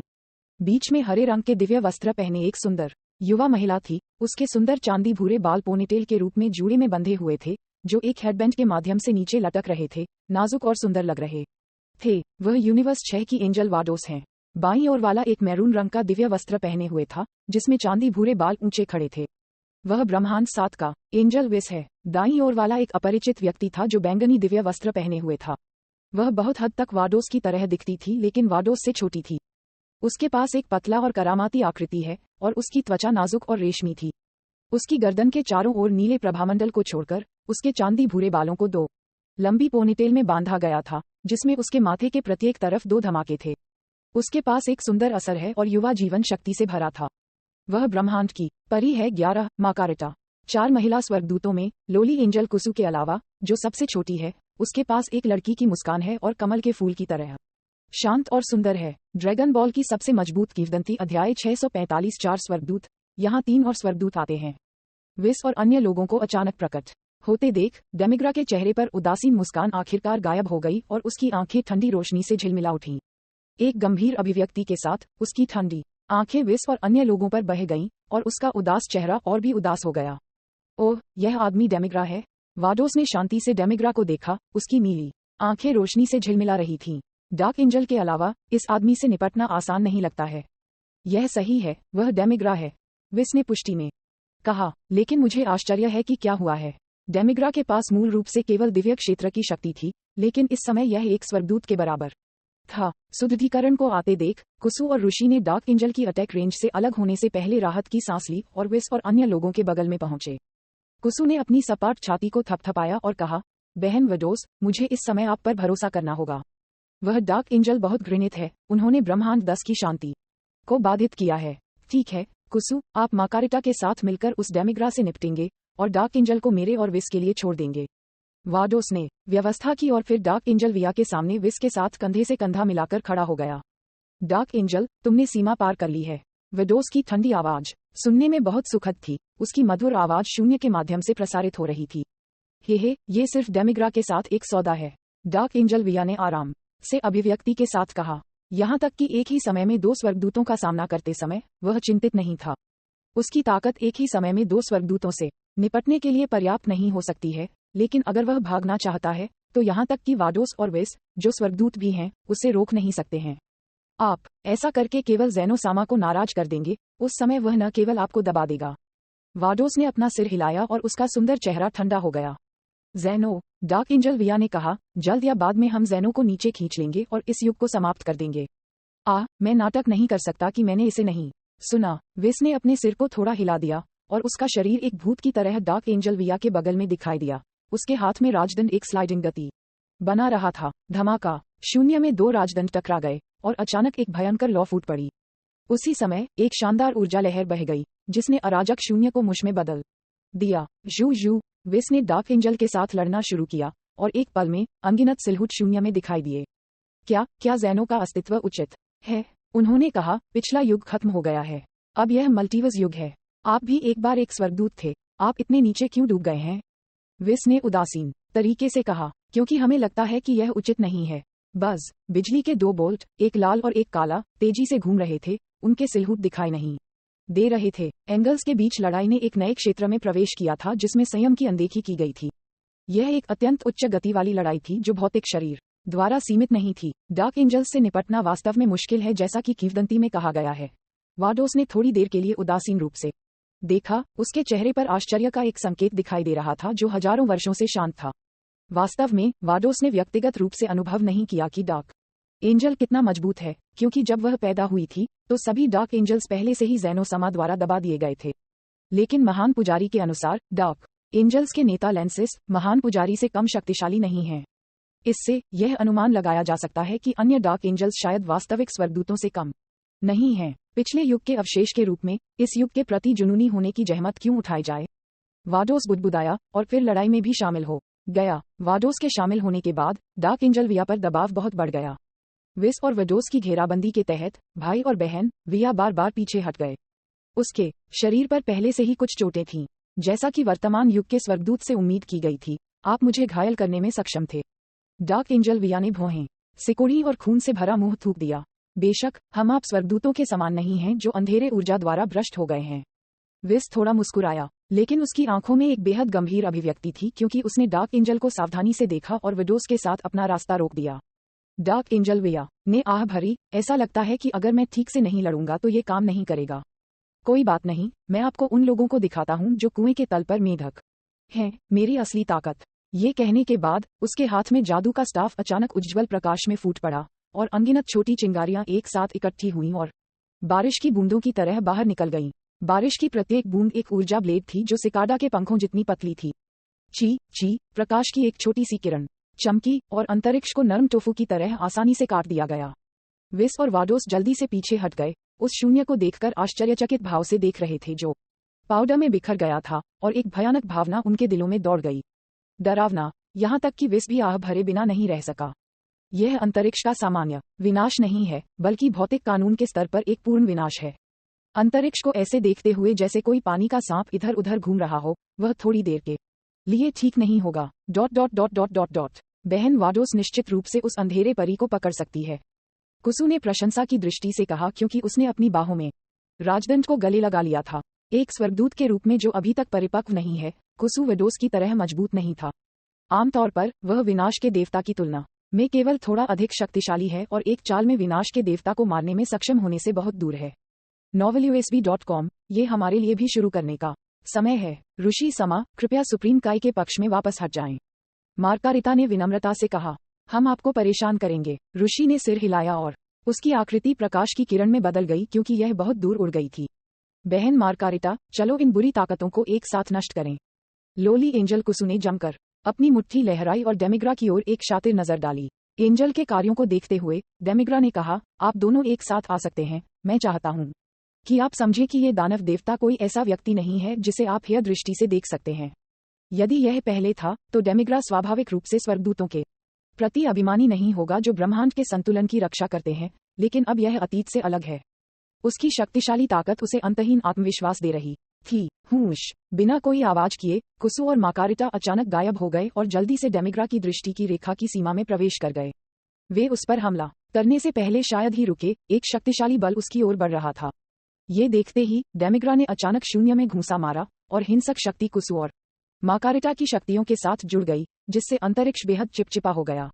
डेमिग्रा का चेहरा ठंडा था क्योंकि वह झुक गया था, उसके पैरों के तलवे एक भव्य चमक के साथ चमक रहे थे और तेजी से ऊपर आ रहे थे। हूश, एक शांत लेकिन भयंकर छवि विनाशकारी शक्तियों को पीछे छोड़ते हुए एक तेज तीर की तरह चली और बिजली की तरह तेजी से हमला किया। अनजाने में शून्य के दोनों किनारों पर जगह कम हो गई थी और विभाजित हो गई थी, जिससे एक विचित्र ब्रह्मपूर्ण क्षेत्र बन गया था। ओह, आपकी ताकत खराब नहीं है, लेकिन ऐसा लगता है कि आपने अभी तक इसे पूरी तरह से महारत हासिल नहीं की है। मार्कारिटा की आंखों में अंधेरी रोशनी की चमक उठी। उसने अपने हाथ में राजदंड घुमाया और ब्रह्मांड का शून्य तुरंत रुक गया, इससे पहले कि राजदंड के ऊपर क्रिस्टल बॉल से स्पार्कलिंग ऊर्जा किरणें निकल गईं। ऊर्जा की बेड़ियां, शुद्ध ऊर्जा से बनी बेड़ियों को डेमिग्रा के शक्तिशाली शरीर के चारों ओर कसकर लपेटा गया। उसका चेहरा अचानक बदल गया और इस महत्वपूर्ण क्षण में उसका शरीर जमकर हिल गया और वह जबरन ऊर्जा की बेड़ियों के संयम से मुक्त हो गया। लेकिन इस समय कुसु राजदंड के साथ ऊपर की ओर भागी। उसकी छोटी बांह आगे की ओर फैली हुई थी क्योंकि राजदंड के ऊपर क्रिस्टल बॉल डेमिग्रा की छाती से टकरा गई थी। डेमिग्रा का चेहरा सफेद हो गया और उसके मुंह के कोने हिल गए क्योंकि उसमें से खून बह रहा था। स्वूश स्वूश स्वूश, कुछ चमक के साथ उसने जल्दी से कुछ दूरी खोली। क्या अफसोस की बात है, वह मुक्त हो गया। मार्कारिटा ने अपना सिर हिलाया और अंदर की ओर आह भरी। दो चांदी भूरे रंग के जुड़वां पोनीटेल अनजाने में हिल रहे थे। ड्रैगन बॉल की सबसे मजबूत किंवदंती अध्याय 646। सर्वोच्च काय की मृत्यु। डेमिग्रा के पक्ष में वह अपने सामने एंजल के सुंदर और नाजुक चेहरे को देखकर डर रहा था और अचानक उसके दिल में एक ठंड बढ़ गई। उसका माथा पसीने से चमक रहा था। अभी अभी संक्षिप्त आदान प्रदान में डेमिग्रा ने अपने नुकसान में से एक की खोज की, वह है अपने शरीर पर उसका नियंत्रण। उनके पास एंजल्स जैसी उच्च गति की लड़ाई में अपनी इच्छानुसार अपनी गतिविधियों को बदलने की क्षमता नहीं थी। ऐसा नहीं लगता कि इन स्वर्गदूतों को अपने शरीर को स्थानांतरित करने के बारे में सोचना होगा, क्योंकि उनके शरीर स्वयं प्रतिक्रिया करेंगे। हालांकि इस तरह का समय अंतर बहुत छोटा और लगभग नगण्य है, ये बेहद उच्च गति की लड़ाई में जीत की कुंजी है। ये किसी ऐसे व्यक्ति के बीच असमानता है जिसने अभी अभी दिव्य क्षेत्र के चौथे स्तर में प्रवेश किया है और अनुभवी स्वर्गदूतों के बीच दूसरी तरफ विनाश के देवता ऋषि और सुप्रीम काई गोवासु दूर से डेमिग्रा से लड़ने वाले स्वर्गदूतों को देख रहे थे। ऋषि समा, इस लड़ाई में कोई सस्पेंस नहीं होना चाहिए। सर्वोच्च काई गोवासु राहत की सांस ले रहा था, लेकिन जब उसने जमासु के बारे में सोचा तो उसके चेहरे पर एक उदास नजर थी, जिसे ब्रह्मांड के न्याय की रक्षा के लिए मार दिया गया था। विनाश के देवता ऋषि की सूंड हिलने लगी और उसने धीरे से कहा, लड़ाई अभी खत्म नहीं हुई है, बहुत जल्दी निष्कर्ष मत निकालो। बहुत समय पहले नहीं, वह विनाश के देवता भी एक अतिरंजित अस्तित्व था जो ब्रह्मांड में कुछ विरोधियों के साथ दुनिया में सबसे अच्छा है, लेकिन अब वह हस्तक्षेप करने के किसी भी अवसर के बिना केवल दूर से देख सकता है। विनाश के देवता ऋषि का दिल एक दबे हुए ज्वालामुखी की तरह था, जो अस्थिरता से भरा था। हाँ, तुम ठीक कह रहे हो, गोवासु, जो केवल एक सहायक भूमिका में अभिनय कर रहे थे, ने कहा। ये ब्रह्मांड के इस हिस्से के लिए अफसोस की बात है। सिर हिलाते हुए उसने अंदर की ओर आह भरी। अब केवल अगर डेमिग्रा और डार्क एंजल दोनों को समाप्त कर दिया गया था, तो वे उन जीवित प्राणियों को आराम दे सकते हैं जो मर गए हैं। जब सर्वोच्च काय और विनाश के देवता बातचीत कर रहे थे, तो एक नया परिवर्तन हुआ। अचानक अंधेरे शून्य में एक क्षणभंगुर प्रकाश किरण जल उठी। जिया और टोवा यूनिवर्स 7 से भाग गए थे। यूनिवर्स 10 में हुए बदलावों को भांपते हुए जिया हैरान रह गए। उन्होंने कहा, विस और वाडो भी यहाँ है, जो उनसे लड़ रहा है। क्या एक डार्क एंजल है? जिया आश्चर्यचकित था। उसे उम्मीद नहीं थी कि उसके और टोवा के अलावा विस और वाडोस भी यहाँ थे, जिसने जिया के असहज मूड को बहुत शांत कर दिया। फिर उन्होंने देखा कि 2 महिला एंजल्स डेमिग्रा से लड़ रही हैं। कुसु, वह जानता है, लेकिन जुड़वां पोनीटेल के साथ दूसरी महिला एंजल उसने पहले नहीं देखा था। वह ब्रह्मांड 11 का स्वर्गदूत होना चाहिए, जिसके बारे में विस ने उसे पहले बताया था। मल्टीवर्स में कुल 4 महिला एंजल्स हैं, जिनके नाम यूनिवर्स 6 एंजल वेडोस, यूनिवर्स 10 एंजल कुसु, यूनिवर्स 11 एंजल माकारिटा और यूनिवर्स 12 एंजल मार्टिनु हैं। वाडोस, कुसु और मार्टिनु, इन 3 से वह पहले मिले थे, लेकिन केवल माकारिटा, ब्रह्मांड 10 के एंजल, उन्होंने पहले नहीं देखा था। यह उसके सामने जुड़वां पोनीटेल वाली लड़की होनी चाहिए। डेमिग्रा इतना शक्तिशाली हो गया है कि वह खुद से 2 स्वर्गदूतों के खिलाफ लड़ सकता है? गंभीर आवाज में पूछते हुए जिया का चेहरा गंभीर हो गया। टोवा, क्या आपके पास वास्तव में डेमिग्रा की कमजोरी है? यदि नहीं, तो हमें जल्द से जल्द दूर पीछे हट जाना चाहिए। लड़ाई का ये स्तर कुछ ऐसा नहीं है जिसमें आप और मैं हस्तक्षेप कर सकते हैं, जिया ने उससे बार बार पूछा। बेशक मेरे पास डेमिग्रा की कमजोरी है। टोवा उदास होकर मुस्कुराया। अभी यह भगवान द्वारा भेजा गया अवसर है, क्योंकि डेमिग्रा 2 एंजल्स द्वारा बंधे हुए हैं। हे, इस बार डेमिग्रा मरने जा रहा है, चाहे कुछ भी हो। मुझे आशा है कि आपने जो कहा है वह सच है, जिया ने बिना किसी अभिव्यक्ति के टोवा को देखते हुए कहा। सच कहूं तो जिया हमेशा से टोवा से सावधान रही हैं। क्या दानव क्षेत्र से यह अंतरिक्ष समय नियंत्रक वास्तव में एक ऐसा व्यक्ति है जिस पर भरोसा किया जा सकता है? जिया को इसके बारे में बहुत संदेह था, जैसे कि वह जिया के अविश्वास को देख सकती थी, लेकिन टोवा समझाने के मूड में नहीं था। उसने अपने होठों को चाटा, क्योंकि उसके सुंदर चांदी भूरे बाल फड़फड़ा रहे थे। डेमिग्रा को बारीकी से घूरती उसकी बैंगनी आंखें घृणा, द्वेष और उपहास से भरी हुई थीं। जिया भी आ गया है। विस, जो डार्क एंजल से लड़ रहा था, ने जिया की दिशा की ओर देखा। जब उसने टोवा को देखा तो उसने थोड़ा भौहें सिकोड़ी और सोचा कि जिया उस महिला के साथ क्यों आया, लेकिन इस समय वह कम परवाह नहीं कर सका। विस ने अपनी नजर वापस ले ली और बिना किसी आरक्षण के वाडोस के साथ मिलकर डार्क एंजल विया के हमले को अवरुद्ध कर दिया। लानत है, टोवा और वह घृणित सैया यहाँ भी हैं। जिया और अन्य लोगों को देखते हुए डेमिग्रा ने कुछ थूक दिया, और वह टोवा, शायद वह लंबे समय से मुझे धोखा देने का इरादा रखती थी। उसकी आंखें टोवा पर टिकी हुई थीं, क्योंकि वे हत्या के इरादे से चमक रहे थे, लेकिन उसके लिए अभी सबसे महत्वपूर्ण बात ये थी कि वह उसके सामने 2 स्वर्गदूतों की घेराबंदी से अलग हो जाए। इस क्षण डेमिग्रा की नजर दूर से सुप्रीम काय और अन्य लोगों पर घूम गई, और जैसे कि उसने कुछ सोचा था, उसकी आंखें दृढ़ता से संकुचित हो गईं और उसके होंठ खून के प्यासे फैल गए। उसकी आंखें तेज ब्लेड की तरह ठंडी रोशनी से चमक रही थीं। अच्छा नहीं, मार्कारिटा अचानक अंदर की ओर चिल्लाई और उसके दिल में एक अशुभ भावना दिखाई दी। कुसु, डेमिग्रा को जल्दी से रोकें। क्या? कुसु के पास प्रतिक्रिया करने का समय नहीं था क्योंकि डेमिग्रा ने अचानक कुसु की ओर बड़ी मात्रा में ऊर्जा फेंक दी और उसका फिगर तेजी से चला गया। पलक झपकते ही वह कुसु की नाकाबंदी से गुजर चुका था और विनाश के देवता ऋषि और सर्वोच्च काय गोवासु की ओर तेजी से बढ़ गया था। अरे नहीं, उसका लक्ष्य सुप्रीम काय है। कुसु डर के मारे पीला पड़ गया और राजदंड से उसका पीछा करने लगा। यदि सर्वोच्च काय के साथ कोई दुर्घटना हुई तो उसके जीवन से बंधे विनाश के देवता भी गायब हो जाएंगे। उस समय देवदूत भी चलना बंद कर देगा। कुसु वास्तव में चिंतित थी, लेकिन डेमिग्रा ने पहले जो ऊर्जा उसकी ओर शूट की थी वह उसके सामने एक बाधा अवरुद्ध करने की तरह थी। सभी प्रकार के उन्मादी बवंडर और तूफान उग्र थे और जब कुसु ने इन बाधाओं को नष्ट कर दिया तो वह पहले से ही आधे बीट से धीमी थी क्योंकि डेमिग्रा विनाश के देवता और सर्वोच्च काय के सामने प्रकट हुई थी। ये खत्म हो गया है। हमें सर्वोच्च काय और विनाश के देवता को जल्द से जल्द इस जगह को छोड़ देना चाहिए था। हर कोई हैरान था। जब खून का प्यासा डेमिग्रा उनके सामने दिखाई दिया तो भयानक आभा ने उन्हें अपने दिमाग में चौंका दिया और उन्हें नहीं पता था कि थोड़ी देर के लिए कैसे प्रतिक्रिया करें। वह वही है वे। डेमिग्रा बुरी तरह से मुस्कुराया क्योंकि उसने अपनी विशाल हथेली को सुप्रीम काय गोवासु की ओर बढ़ाया। विनाश के देवता से निपटने के लिए थोड़ा प्रयास करना पड़ सकता है, लेकिन अगर यह सिर्फ सर्वोच्च काय से निपट रहा है तो क्या यह सिर्फ कुछ ही मिनटों की बात नहीं है? मैं उसे सुप्रीम काय को मारने नहीं दे सकता। जिया का दिल कांप गया और उसने बिना किसी हिचकिचाहट के पहले हमला किया। अंतरिक्ष समय की बेड़ियां novelUSB.com उसके हाथ शून्य में घूम रहे थे क्योंकि एक चमकदार चमक अचानक फूट पड़ी। सिल्वर ग्रे स्पेस टाइम क्षमता ने पूरे अंतरिक्ष को एक चमकदार और पारभासी बर्फ नीले रंग में रंग दिया और सभी परमाणुओं और इलेक्ट्रॉनों ने चलना बंद कर दिया। लेकिन डेमिग्रा के कठोर चेहरे पर एक अजीब सी मुस्कान दिखाई दी और अंतरिक्ष समय की बेड़ियों के कारण उसके हाथ नहीं रुके।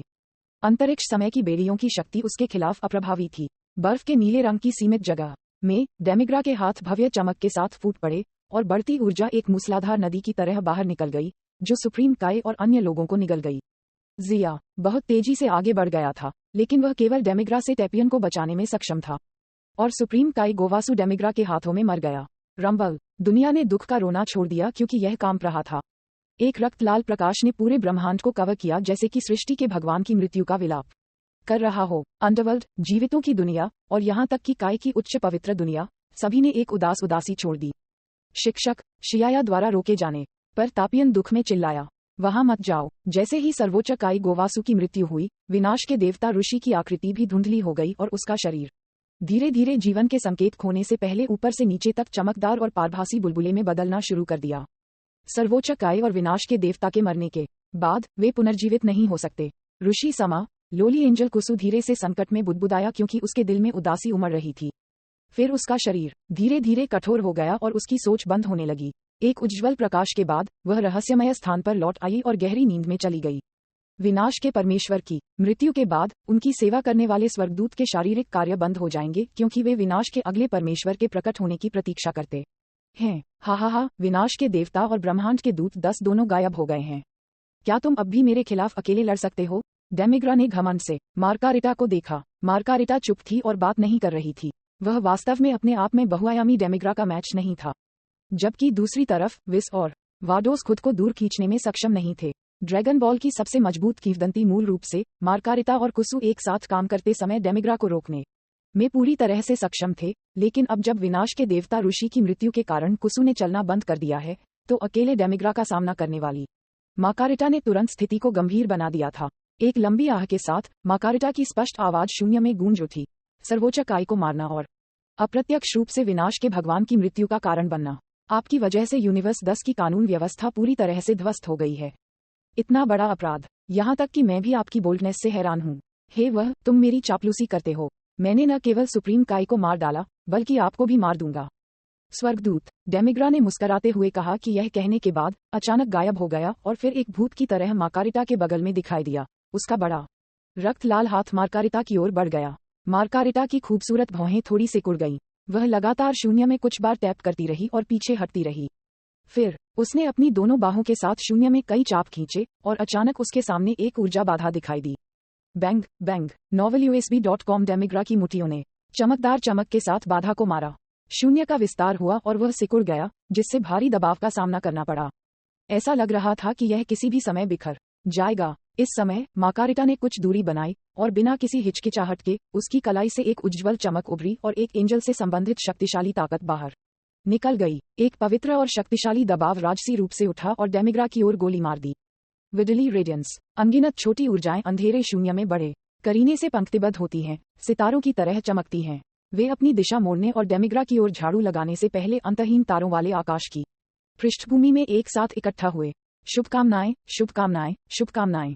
बर्फीले हमले एक हमले का निर्माण करने के लिए एक साथ इकट्ठा हुए और एक सरपट दौड़ते घोड़े की तरह इसमें असाधारण गति थी। ये देखकर पूरे डेमिग्रा के रोंगटे खड़े हो गए और आखिरकार उनका एक्सप्रेशन बदल गया। वह दृढ़ता से इसे प्राप्त करने की योजना बना रहा था, लेकिन ये देखते हुए कि यह एक एंजल का पूर्ण शक्ति हमला था। ऐसी विकट स्थिति में उसने अचानक अपना फैला हुआ हाथ वापस खींच लिया। डेमिग्रा ने हमले का सामना करने से हार मान ली थी। इसके बजाय वह पीछे मुड़ा और बिजली की तरह तेजी से दूर चला गया। मार्गारेटा की बैंगनी आंखों में ठंडी रोशनी की एक चमक चमक उठी। उसने अपनी उंगलियों को थपथपाया और जो ऊर्जा स्टारलाइट की तरह चमक रही थी, ऐसा लगता है कि डेमिग्रा का पीछा करते हुए पंख बढ़ गए हैं। पेड़, पेड़, पेड़। चमकदार प्रकाश किरणें जैसे सूरज अचानक शून्य में उग रहा था। डेमिग्रा के शरीर के संपर्क में आते ही भयावह ऊर्जा में विस्फोट हो गया और एक जानलेवा आभा ने उसकी आत्मा पर प्रहार किया। यहाँ तक कि जिया, जो बहुत दूर था, महसूस कर सकता था कि ऊर्जा के अवशेषों से हमला कितना भयावह था। जैसे ही उसने एंजल की ताकत पर आह भरी, डेमिग्रा का चेहरा कष्टदायी दर्द के कारण विकृत हो गया। वह दर्द से तड़प रहा था और खून बहाने के अलावा कुछ नहीं कर सका। लानत है, वह कुछ भी नहीं के लिए ब्रह्मांड की परी नहीं है। मैं वास्तव में उसे कम नहीं आंक सकता। डेमिग्रा अपने कांपते दिल में दहाड़ा, क्योंकि उसका शरीर हिंसक रूप से फैल गया, जल्दी से राक्षसी स्थिति में बदल गया जिसे उसने एक बार प्रकट किया था। डेमिग्रा की ताकत फिर से बढ़ गई थी। हालांकि मार्गारेटा के हमले से गहरी नीली त्वचा को चोट लगी थी और फट गई थी। अंत में यह मार्गारेटा के घातक हमले का सामना कर चुका था। डेमिग्रा की ताकत बढ़ गई है। जिया की चांदी की आंखों में चिंता के निशान दिखाई दिए जब वह पीछे मुड़ा और टोवा से पूछा, डेमिग्रा की कमजोरी क्या है? टोवा ने कहा, थोड़ा और इंतजार करो, अभी इसे प्रकट करने का समय नहीं है। उस एंजल को डेमिग्रा की कुछ और ऊर्जा का उपभोग करने दें ताकि मेरी योजना सफल हो सके। मुझे आशा है कि आप कोई गंदी चाल खेलने की योजना नहीं बना रहे हैं। आपको इस बार मुझ पर विश्वास करना चाहिए। हम दोनों एक ही नाव में हैं। टोवा ने मुस्कुराते हुए कहा। उसका उत्तम शरीर आगे की ओर झुका हुआ था। जिया ने उसे उदासीन रूप से देखा, फिर युद्ध के मैदान को देखने के लिए मुड़। वह विस और वाडोस के पक्ष के बारे में चिंतित नहीं था, केवल मार्गारेटा और डेमिग्रा का पक्ष चर से भरा था। मुझे उम्मीद है कि यह महिला एंजल डेमिग्रा को रोक सकती है। जिया ने अंदर की ओर आह भरी। उन्होंने पाया कि भले ही वह दिव्य क्षेत्र के तीसरे स्तर तक पहुंच गए थे, लेकिन वह केवल स्वर्गदूत स्तर की लड़ाई का सामना करने में एक दर्शक बन सकते थे। क्रोनोआ, ब्रह्मांड 10 का अपना समय का भगवान और समय का सर्वोच्च काय भी होना चाहिए, है ना? जिया ने टाइम क्रोनोआ के सुप्रीम काय से संपर्क किया जो अंतरिक्ष समय के बाहर एक स्थान पर थे। टाइम क्षेत्र के देवताओं का अधिकार क्षेत्र कुछ हद तक मल्टीवर्स के साथ अतिव्यापी है। उदाहरण के लिए जिया और क्रोनोआ, वे केवल नाम में समय के भगवान और ब्रह्मांड के समय के सर्वोच्च काय हैं, क्योंकि वे जिस दुनिया का प्रबंधन करते हैं वह न केवल वर्तमान दुनिया का ब्रह्मांड 7 है, बल्कि सभी ब्रह्मांड 7 भी हैं जो अंतरिक्ष समय के समुद्र में मौजूद हैं और ब्रह्मांड 7 के आधार पर अनगिनत खंडित दुनिया हैं। उनका काम का बोझ काफी भारी होता है। सौभाग्य से उन्हें केवल अंतरिक्ष समय की समस्याओं से निपटना पड़ता है। ब्रह्मांड में अन्य चीजें अभी भी विनाश के भगवान और सर्वोच्च काय द्वारा प्रबंधित की जाती हैं। इसलिए ब्रह्मांड 10 में समय के सर्वोच्च काय और समय के भगवान भी मौजूद होने चाहिए। कुछ समय बाद टाइम क्रोनोआ के सुप्रीम काय की आवाज आई। ये दुर्भाग्यपूर्ण है, लेकिन ब्रह्मांड 10 में वर्तमान में केवल समय का सर्वोच्च काय है और समय के भगवान अभी तक पैदा नहीं हुए हैं। इसके अलावा डेमिग्रा सख्ती से बोलते हुए, हमारे ब्रह्मांड 7 से एक जीवन रूप है और ब्रह्मांड 10 के अंतरिक्ष समय का हिस्सा नहीं है। कोई फर्क नहीं पड़ता कि ब्रह्मांड 10 कितना अराजक है। यह मल्टीवर्स का एक आंतरिक मामला है और केवल ज़ेनो प्रणाली के देवता कार्रवाई कर सकते हैं। यही नियम है, क्रोनोआ ने कहा। इसलिए टाइम ऑफ यूनिवर्स 10 का सुप्रीम काय इस मामले में हस्तक्षेप नहीं करेगा। जब तक ये ब्रह्मांड 10 के अंतरिक्ष समय की समस्या नहीं है, तब तक टाइम के सुप्रीम काय हस्तक्षेप नहीं करेंगे। जिया ने सिर हिलाया। वह ब्रह्मांड 7 के समय का भगवान है, इसलिए वह डेमिग्रा के मामले में हस्तक्षेप कर सकता है। ... बहुत बढ़िया। लानत है, एंजल, तुमने मुझे घायल करने की हिम्मत कैसे की? माफ करने योग्य नहीं। डेमिग्रा की भयंकर नजर एंजल पर थी, जिसके सामने जुड़वां पोनीटेल थे। ये जानलेवा इरादे से भरा था, जैसे कि वह मार्गारेटा को टुकड़े टुकड़े करना चाहता था। तुरंत एक खून की प्यासी अंधेरी आभा फैल गई। मार्गारेटा का सुंदर चेहरा ठंडा था क्योंकि वह जल्दी से गायब हो गई थी। एक तेज गति की लड़ाई में अंतरिक्ष में दूरी पूरी तरह से अपना अर्थ खो चुकी थी। लगभग गायब होते ही मार्गारेटा का फिगर डेमिग्रा के सामने आ गया। उसने अपने राजदंड को आगे बढ़ाया, क्रिस्टल बॉल घंटी बजाने की एक सुखद ध्वनि उत्सर्जित कर रही थी। शून्य में एक सफेद प्रकाश चमक रहा था। एक अस्पष्ट दबी हुई आवाज के साथ मार्गारेटा ने कुछ भी वापस पकड़े बिना डेमिग्रा के शरीर पर प्रहार किया। डेमिग्रा के हाव भाव उग्र हो गए और उन्होंने भी अपना हाथ आगे बढ़ाया और लगभग एक साथ दोनों को उड़ते हुए भेजा गया। पीएफएफ, खून की गोल बूंदें बाहर निकल गईं और डेमिग्रा का चेहरा पीला पड़ गया। उसकी जीवन शक्ति बहुत कमजोर हो गई।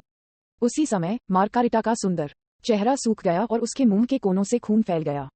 इस हमले में दोनों लगभग घायल हो गए थे। सयान, ये समय है, हम कार्रवाई कर सकते हैं। डेमिग्रा को गंभीर रूप से घायल देखकर टोवा की आंखें चमक उठीं और उसने जिया को बताया और फिर तुरंत ऊपर की ओर भागा। रुको, जिया चौंक गया और वह भी रिफ्लेक्सिव रूप से ऊपर की ओर दौड़ गया। ये टोवा स्पष्ट रूप से बहुत शक्तिशाली नहीं है। क्या वह इतनी जल्दबाजी में उठकर मौत को गले लगा रही है? निश्चित रूप से। अचानक दिखाई देने वाली लाल आकृति को देखकर डेमिग्रा की आंखें एक ठंडी रोशनी से चमक उठीं और भले ही वह मार्गारेटा द्वारा गंभीर रूप से घायल हो गया था, उसने टोवा को अपनी आंखों में नहीं डाला। डिंग, एक रक्त लाल ऊर्जा लहर टोवा की ओर सीटी बजाती है। डेमिग्रा का हमला नफरत से भरा था क्योंकि वह गद्दार टोवा का गला घोंटना चाहता था जिसने उसके दाता को धोखा दिया था। लेकिन सभी को आश्चर्यचकित करने के लिए डेमिग्रा के शक्तिशाली हमले का सामना करते हुए टोवा, जो बिल्कुल भी मजबूत नहीं था, ने इसे चकमा नहीं दिया और उसकी ओर बढ़ गया।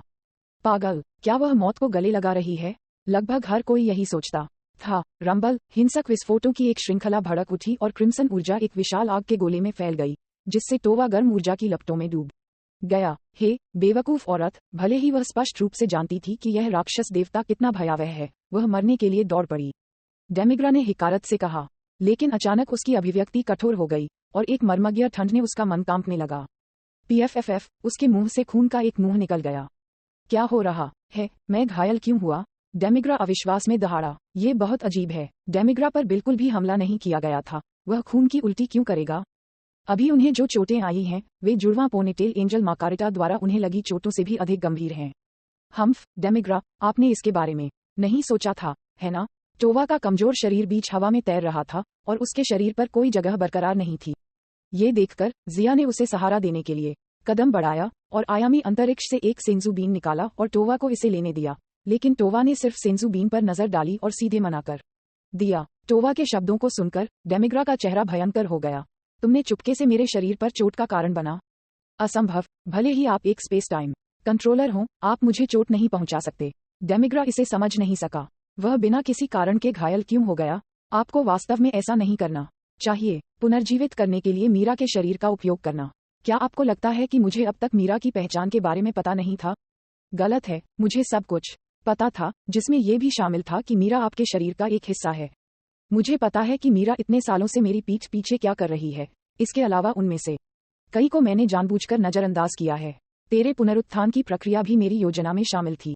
आप घायल क्यों हुए? क्या आप भूल गए हैं कि मीरा का शरीर किसने बनाया है? टोवा ने कहा। उसका चेहरा बर्फ की तरह पीला पड़ गया, लेकिन उसकी आंखें डेमिग्रा के खिलाफ सफलतापूर्वक बदला लेने के लिए खुशी से भरी थीं। डेमिग्रा की अभिव्यक्ति में काफी बदलाव आया और उसके पूरे शरीर ने उदासी छोड़ दी। भले ही तुमने मीरा के शरीर पर कुछ चाल चली हो, लेकिन मैंने चेक किया था, मीरा का शरीर पूरी तरह से ठीक था। बेशक, मैं आपको ये पता नहीं चलने दूंगा। उस समय मेरी कम उम्र का फायदा उठाकर आपने अपनी मानसिक शक्ति का इस्तेमाल मेरी आत्मा को नियंत्रित करने के लिए किया और मुझे अपने आदेशों का पालन करने के लिए हेरफेर किया, लेकिन मैं इसके साथ सामंजस्य नहीं बिठा पाया। इसलिए जब आपने मीरा को बनाने के लिए मेरे हाथ उधार लिए, तो मैंने चुपके से अंदर कुछ चीजें जोड़ दी। ये चीजें आमतौर पर दिखाई नहीं देती हैं और केवल तभी प्रभाव दिखाती हैं जब मैं मृत्यु के करीब होता हूँ। क्या तुमने अभी सुप्रीम काय को नहीं मारा? मीरा के साथ मेरा रिश्ता सुप्रीम काय और विनाश के भगवान की तरह है। अगर मैं मर गया तो मीरा के शरीर के उपयोग से पुनर्जीवित होने वाले आप बहुत बेहतर नहीं होंगे। टोवा का चेहरा उदास दिख रहा था। डेमिग्रा से बदला लेने के लिए वह उसके साथ मिलकर मरने का इरादा रखती है। टोवा की बात सुनने के बाद डेमिग्रा का चेहरा एक पेन के नीचे की तरह अंधेरा हो गया था। उसने नहीं सोचा था कि वह इस तरह से धोखा खा जाएगा। डेमिग्रा ने एक दहाड़ छोड़ी क्योंकि उसके दिल में नफरत एक बहती नदी की तरह थी, जो अंतहीन रूप से आगे बढ़ रही थी। जीनो आता है अध्याय 648। जीनो आता है। टोवा और डेमिग्रा के बीच बातचीत सुनकर जिया ने चुपके से टोवा की ओर देखा और अपने शरीर में ठंड महसूस किए बिना नहीं रह सका।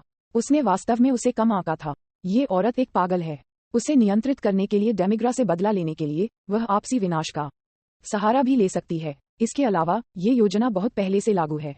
यहाँ तक कि मार्गारेटा उसके बगल में जुड़वां पोनीटेल के साथ स्वर्गदूत टोवा को देखने से खुद को रोक नहीं सका। अगर इस महिला को डेमिग्रा द्वारा नियंत्रित नहीं किया गया होता तो उसकी प्रतिभा के साथ वह अंतरिक्ष समय क्षेत्र में एक विशेषज्ञ हो सकती थी। उस स्थिति में मैं आपको मार नहीं सकता, लेकिन मैं आपको अंतरिक्ष समय क्षमता के साथ हमेशा के लिए सील कर सकता हूँ। डेमिग्रा ने अपने गुस्से को दबा दिया और शांति से कहा, लेकिन उनके दिल का तल एक भयंकर ज्वालामुखी की तरह था जो फटने वाला था, क्योंकि कोई भी नहीं चाहता था कि उनका जीवन और मृत्यु दूसरे से बंधे हों। टीएस्क, तुम फिर से गलत हो, मुझे सील करना बेकार है। क्या आप भूल गए हैं कि इस स्पेस टाइम में आपके पास केवल मीरा ही नहीं है? टोवा ने एक बीच की उंगली को हल्के रंग के साथ डेमिग्रा की ओर उठाया। अच्छा नहीं। किसी कारण से डेमिग्रा का दिल अचानक कांप गया और वह ठंडे पसीने में टूट गया। पीएफएफ, खून के एक और मुंह से थूकते हुए डेमिग्रा की आत्मा एक बार फिर सूचीहीन हो गई। टोवा ने भावनाओं में आह भरी। मैं एक स्पेस टाइम में एक कदम आगे हूँ। अब केवल 3 और बचे हैं। तुम कुतिया। डेमिग्रा ने अपने दांतों को किरकिरा कर लिया। उसके दांत लगभग चकनाचूर हो गए। फिर उसका चेहरा फिर से सफेद हो गया। उसके शरीर पर ऊर्जा रिश्ती हवा की तरह थी। कम गुनगुनाने की आवाज के बाद 2 बार और गंभीर चोटें आईं। 3 बार के। टोवा ने अपने जीवन की कीमत पर डेमिग्रा को गंभीर चोटें पहुंचाई थीं। अब केवल आखिरी एक बचा है। टोवा ने डूबते सूरज की आखिरी चमक की तरह एक उज्ज्वल मुस्कान प्रकट की और उसका चेहरा लाल हो गया। जिया की ओर मुड़ते हुए उसने कहा, सयान, मेरी आखिरी व्यवस्था कैसी है? क्या आप आश्चर्यचकित हैं? अगर मैं मर जाता हूं तो मैं शायद डेमिग्रा के आधे जीवन को दूर कर सकता हूं। यह मत भूलो कि मैंने आपको पहले क्या बताया था। अंतरिक्ष समय में डेमिग्रा को पूरी तरह से मिटाने के लिए समय के भगवान की क्षमता का उपयोग करें। उसकी बातें सुनकर जिया ने टोवा को गहराई से देखा और सिर हिलाया। फिर, डेमिग्रा, मैं दूसरी दुनिया में तुम्हारी प्रतीक्षा करूंगा। ओह, मैं भूल गया। अगर आप समय के भगवान द्वारा मारे जाते हैं तो आपकी आत्मा भी पीछे नहीं रहेगी। डेमिग्रा की उदास नजर के नीचे, जो लगभग आग की सांस ले रहा था, टोवा जिया की बाह से अलग हो गया और उसके सामने लंबे जादू के कर्मचारियों को रखा। चमकदार लाल रंग के आकर्षक शरीर ने चमकदार प्रकाश किरणों का उत्सर्जन करना शुरू कर दिया और राजसी ऊर्जा बाहर निकल आई। अंतरिक्ष समय क्षमता के प्रभाव के तहत टोवा का शरीर स्टारडस्ट जैसी चमक में थोड़ा थोड़ा करके विघटित हो गया और ब्रह्मांड से पूरी तरह से गायब हो गया। लानत है, टोवा। घृणा से भरे रोने के साथ डेमिग्रा बेहद कमजोर हो गया और उसका शरीर अब शक्तिशाली नहीं था। वर्तमान वह शायद ही दिव्य क्षेत्र के पहले स्तर की ताकत को बनाए रख सका। लंबे समय से साइड में खड़ी मार्गारेटा ने डेमिग्रा की तरफ देखा तो उसकी नजर जिया पर पड़ी। यूनिवर्स 7 के गॉड ऑफ टाइम, मैं डेमिग्रा को आपके हवाले कर दूंगी। वास्तव में मार्गारेटा डेमिग्रा को भी मार सकता था, लेकिन जैसा कि टोवा ने कहा, केवल समय के भगवान द्वारा विनाश सबसे पूर्ण है, क्योंकि समय का भगवान अंतरिक्ष समय में एक जीवन के अस्तित्व को पूरी तरह से मिटाने में सक्षम है और समय के उलट होने पर भी उन्हें फिर से पुनर्जीवित नहीं किया जा सकता है। इसे मुझ पर छोड़ दो। जिया ने हल्के से सिर हिलाया और टोवा के सौदे को पूरा करना चाहता था। ये सिर्फ इतना है कि उन्हें उम्मीद नहीं थी कि टोवा टाइम क्रोनोआ के सुप्रीम काई के साथ किए गए सौदे को पूरा करने के लिए इस तरह के चरम तरीके का उपयोग करेगा।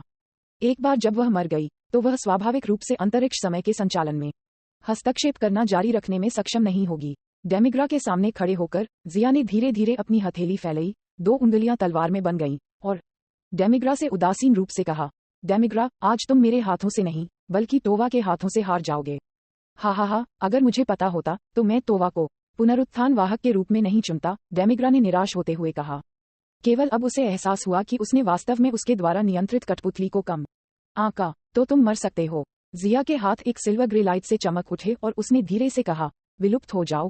कुछ भी वापस पकड़े बिना उन्होंने विलुप्त होने तकनीक का उपयोग किया। यह जिया द्वारा विकसित विनाश से अलग है। यदि विनाश केवल एक अर्ध तैयार उत्पाद है जो केवल वर्तमान में सभी जीवन रूपों को नष्ट कर सकता है, तो विलुप्त होना पूर्ण संस्करण है जो एक जीवन रूप के अस्तित्व को पूरी तरह से मिटा सकता है। ये टाइम किंग द्वारा प्रदान की गई क्षमता है। जिया इसके सिद्धांत को बिल्कुल भी नहीं समझता है, लेकिन वह बेहोश महसूस कर सकता है कि ये दिव्य क्षेत्र के 5वें स्तर से संबंधित हो सकता है। सभी अंतरिक्ष समय में अंतरिक्ष समय की एकता नहीं। एक शोकपूर्ण आवाज शून्य के माध्यम से प्रवेश कर गई। डेमिग्रा ने सब कुछ के साथ संघर्ष किया, लेकिन उसका बुरी तरह घायल शरीर जिया की शक्ति का विरोध करने में असमर्थ था। एक गंभीर दर्द उसके दिल में घुस गया। डेमिग्रा दर्द से कराह उठा और उसके मुंह से दिल दहला देने वाली चीख निकल गई। विलुप्त होने की शक्ति ने डेमिग्रा की आत्मा को जला दिया, जो तब अंतरिक्ष समय के माध्यम से छेद गया। बहुत समय पहले लौट आया, पहली बार जब डेमिग्रा अपनी चेतना के जन्म के बाद प्रकट हुआ, फिर उस समय तक जब उसे समय के दूसरे भगवान द्वारा सील कर दिया गया था, और फिर उस समय तक जब उसने मीरा के शरीर को धारण किया था। अतीत से सब कुछ एक एक करके छायादार बादल की तरह उभरा और फिर धीरे धीरे भ्रामक हो गया। डेमिग्रा का अस्तित्व धीरे धीरे भ्रामक हो गया, जब तक कि यह पूरी तरह से गायब नहीं हो गया। विलुप्त होने की शक्ति ने अपने भयानक पक्ष को सभी के सामने उजागर किया, क्योंकि डेमिग्रा के अस्तित्व के निशान समयरेखा से पूरी तरह से मिटा दिए गए थे। लेकिन चूंकि ब्रह्मांड का विकास इससे गुजर चुका था, इसलिए समयरेखा पर ऐतिहासिक प्रक्षेपवक्र को बनाए रखने के लिए इतिहास में डेमिग्रा नामक एक काल्पनिक आकृति स्वचालित रूप से उत्पन्न हुई थी।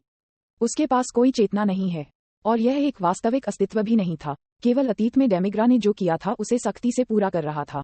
novelUSB.com आज से दुनिया, काल या कर्म में डेमिग्रा का अस्तित्व मिट गया। यहाँ तक कि अगर टाइमलाइन उलट दी जाती है तो उसे जीवन में वापस नहीं लाया जा सकता है। मार्गारेटा ने विलुप्त होने की क्षमता के प्रभाव को चुपचाप देखा और कांपने के बिना नहीं रह सका। जिया को देखते हुए उसकी आंखें गहरी और गहरी हो रही थीं। आपकी तकनीक विनाश के भगवान सामा की विनाश की ऊर्जा की तुलना में बहुत डरावनी है।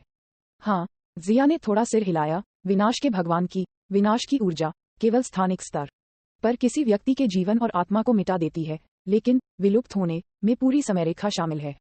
टाइम किंग ने इस तरह की एक भयानक तकनीक प्रदान की है, लेकिन ये तकनीक कुछ हद तक कार्य कारण के कानून से भी अधिक है।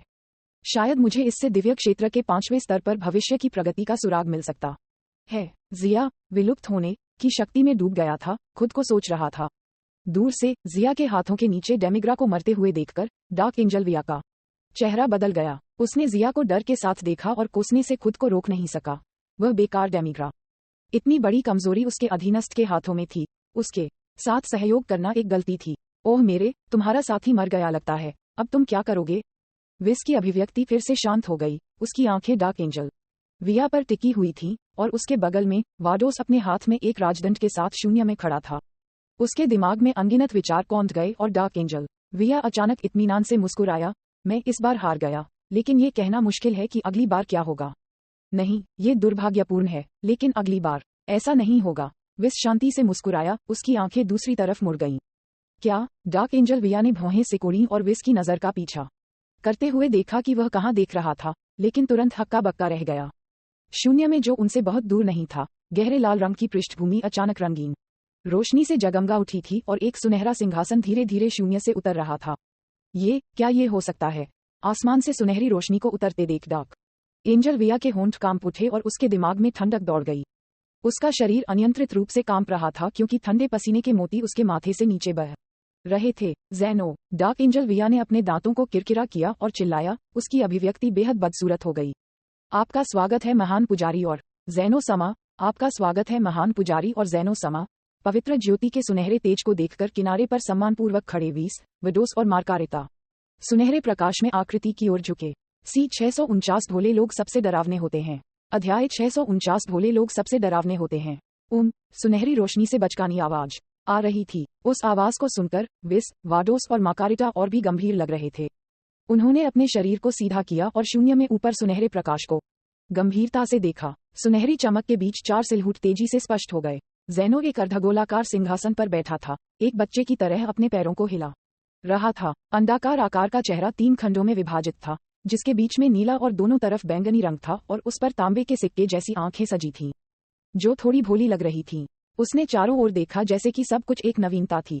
सिंहासन के दोनों किनारों पर 2 विशाल गंभीर दिखने वाले गार्ड खड़े थे। उनके लंबे और पतले शरीर 2 बांस के डंडे की तरह थे, और महान पुजारी, जो सब कुछ का प्रभारी था, ज़ेनो के बगल में खड़ा था। इस समय गहरे हरे रंग के कपड़ों में महान पुजारी ने अपने हाथों को अपनी पीठ के पीछे रखा था और उसकी बैंगनी आंखें नीचे देख रही थीं। हालांकि उन्होंने एक शब्द नहीं कहा, लेकिन एक विशाल पहाड़ की तरह दबाव ने हर किसी को सांस लेने में कठिनाई पैदा की।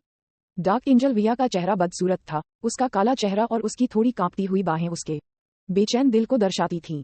उसने केवल अपने बॉस लेंसियस से इस तरह के भयावह दबाव का अनुभव किया था। श्री जिया, वे कौन हैं? टेपियन, जो ज़ेनो की पहचान नहीं जानता था, ने चुपचाप पूछा। कोई व्यक्ति जो एंजल्स को बेहद सम्मानजनक बना सकता है, वह शायद एक अद्भुत बड़ा शॉट है। ज़ेनो! जिया के होंठ हिल गए, क्योंकि वह अपनी आंखों में गहरी नजर के साथ सुनहरे प्रकाश को देख रहा था। ज़ेनो की उपस्थिति ने वर्तमान दृश्य को बहुत अजीब बना दिया था। इस समय ये कहना उचित है कि ज़ेनो और महान पुजारी को छोड़कर किसी और के लिए बोलना उपयुक्त नहीं था, क्योंकि इसे अपमानजनक के रूप में देखा जा सकता है। बेशक जिया और टेपियन अभी भी ज़ेनो से बहुत दूर हैं, इसलिए बोलते समय बहुत चिंताएं नहीं थीं।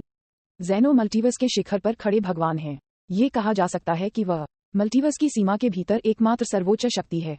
उसके पास विनाश के देवता और सर्वोच्च काय को प्रतिस्थापित करने का अधिकार है और एक ही विचार के साथ वह एक पूरे ब्रह्मांड को मिटा सकता है। यह उसका दिव्य अधिकार है। और उसके बगल में खड़ा एक महान पुजारी है जो मल्टीवर्स में सब कुछ प्रबंधित करने में ज़ेनो की सहायता करने के लिए जिम्मेदार है, और उसकी स्थिति केवल ज़ेनो से नीचे है। जिया पूरी तरह से अज्ञानी नहीं था और ज़ेनो और महान पुजारी के बारे में कुछ हद तक जानकार था। यदि ज़ेनो को एक अत्याचारी सम्राट के रूप में वर्णित किया गया है, तो महान पुजारी साम्राज्य के प्रभारी प्रधानमंत्री हैं। बिना किसी संदेह के ज़ेनो और महान पुजारी पूरे ब्रह्मांड में सबसे महान देवता हैं। कम से कम मल्टीवर्स में वे सर्वोच्च अधिकारी हैं।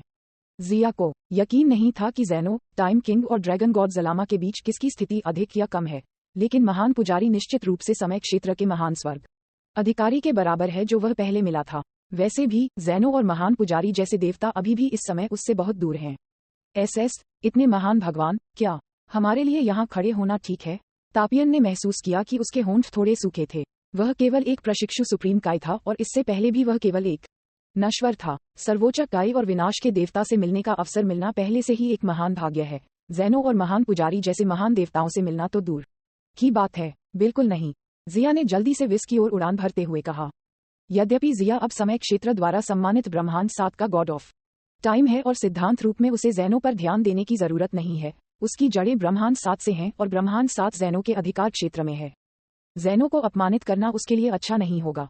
फिर वह चुप हो गया और तापियन को कुछ भी नहीं कहने का संकेत दिया और जल्दी से विस से मिला। जैसे ही जिया विस से मिला, महान पुजारी डार्क एंजल विया को फटकार लगा रहा था। पिछले युग के स्वर्गदूत के रूप में युग के अंत के तुरंत बाद एंजल क्षेत्र में वापस नहीं आना आपके लिए गलत था। ज़ेनो समा द्वारा दबाए जाने के बाद आपने पश्चाताप करने के बारे में नहीं सोचा, इसके बजाय और भी अपमानजनक हो गए और डार्क एंजल में विघटित हो गए।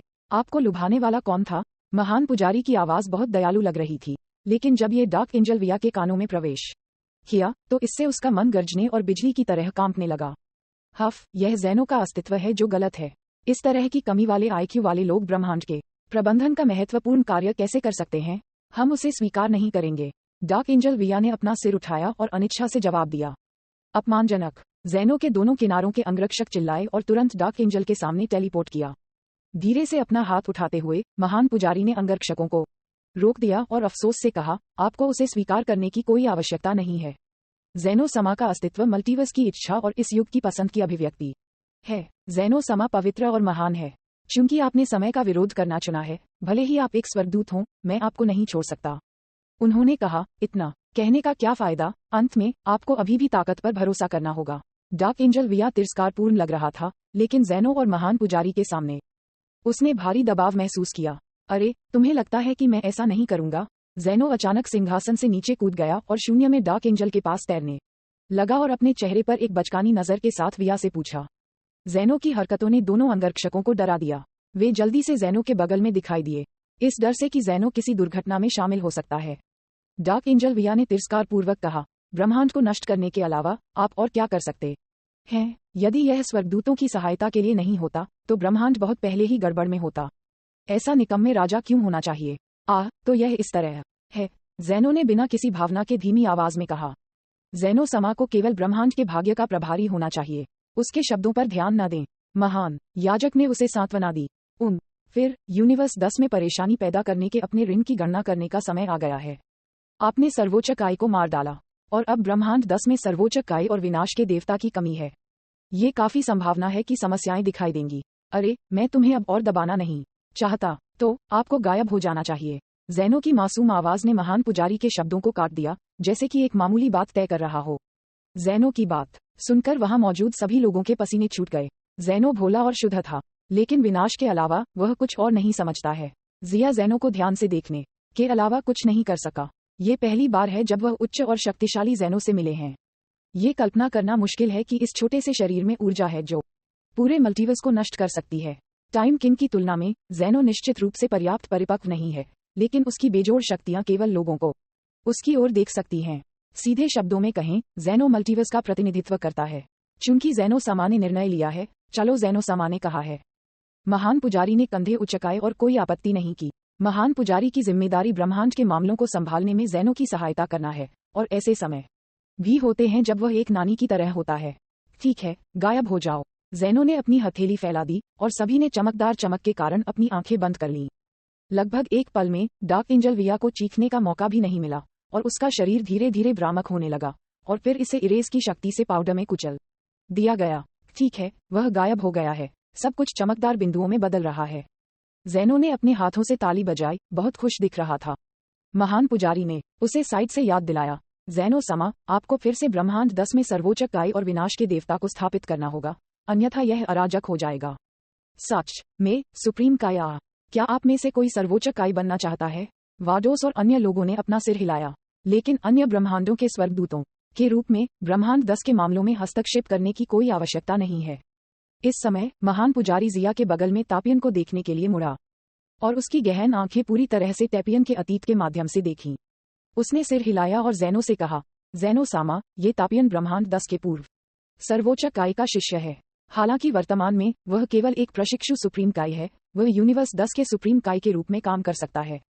महान याजक ने जो कहा उसे सुनकर वीस की आंखें संकुचित हो गईं, इससे पहले कि उसने सांस ली। नोवेल यूएसबी कॉम को उनके द्वारा यूनिवर्स 7 के लिए ट्रेनी सुप्रीम काई के रूप में सेवा करने के लिए चुना गया था।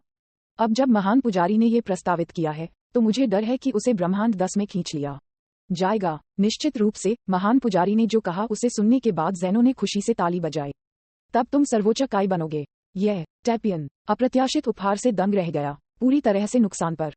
हालांकि उन्होंने कुछ समय के लिए ट्रेनी सुप्रीम काई के रूप में कार्य किया है, फिर भी उन्हें सुप्रीम काई की भूमिका में पूरी तरह से नहीं लाया गया है। अब जब उन्हें सीधे ज़ेनो द्वारा ब्रह्मांड 10 के सर्वोच्च काई के रूप में नियुक्त किया गया था तो ऐसा लगता था जैसे वह सपना देख रहा था। तापियन, जल्दी से ज़ेनो समा को धन्यवाद। तापियन के बगल में खड़े विस ने उसे एक आंख दी। तापियन आश्चर्यचकित दिख रहा था क्योंकि उसने गंभीरता से कहा, धन्यवाद ज़ेनो सामा। मैं निश्चित रूप से सुप्रीम काई के कर्तव्यों को गंभीरता से करूंगा। बचकानी आवाज खुश लग रही थी। ट्रेनी सुप्रीम काई, टैपियन, अब से आप ब्रह्मांड 10 के सर्वोच्च काई होंगे। इसके लिए समारोह काई की पवित्र दुनिया में आयोजित किया जाएगा। अपनी तैयारी कर लो। हाँ, अगला विनाश के देवता के लिए उम्मीदवार है। ये सिरदर्द है। क्या यूनिवर्स 10 में कोई उत्कृष्ट प्रतिभा है?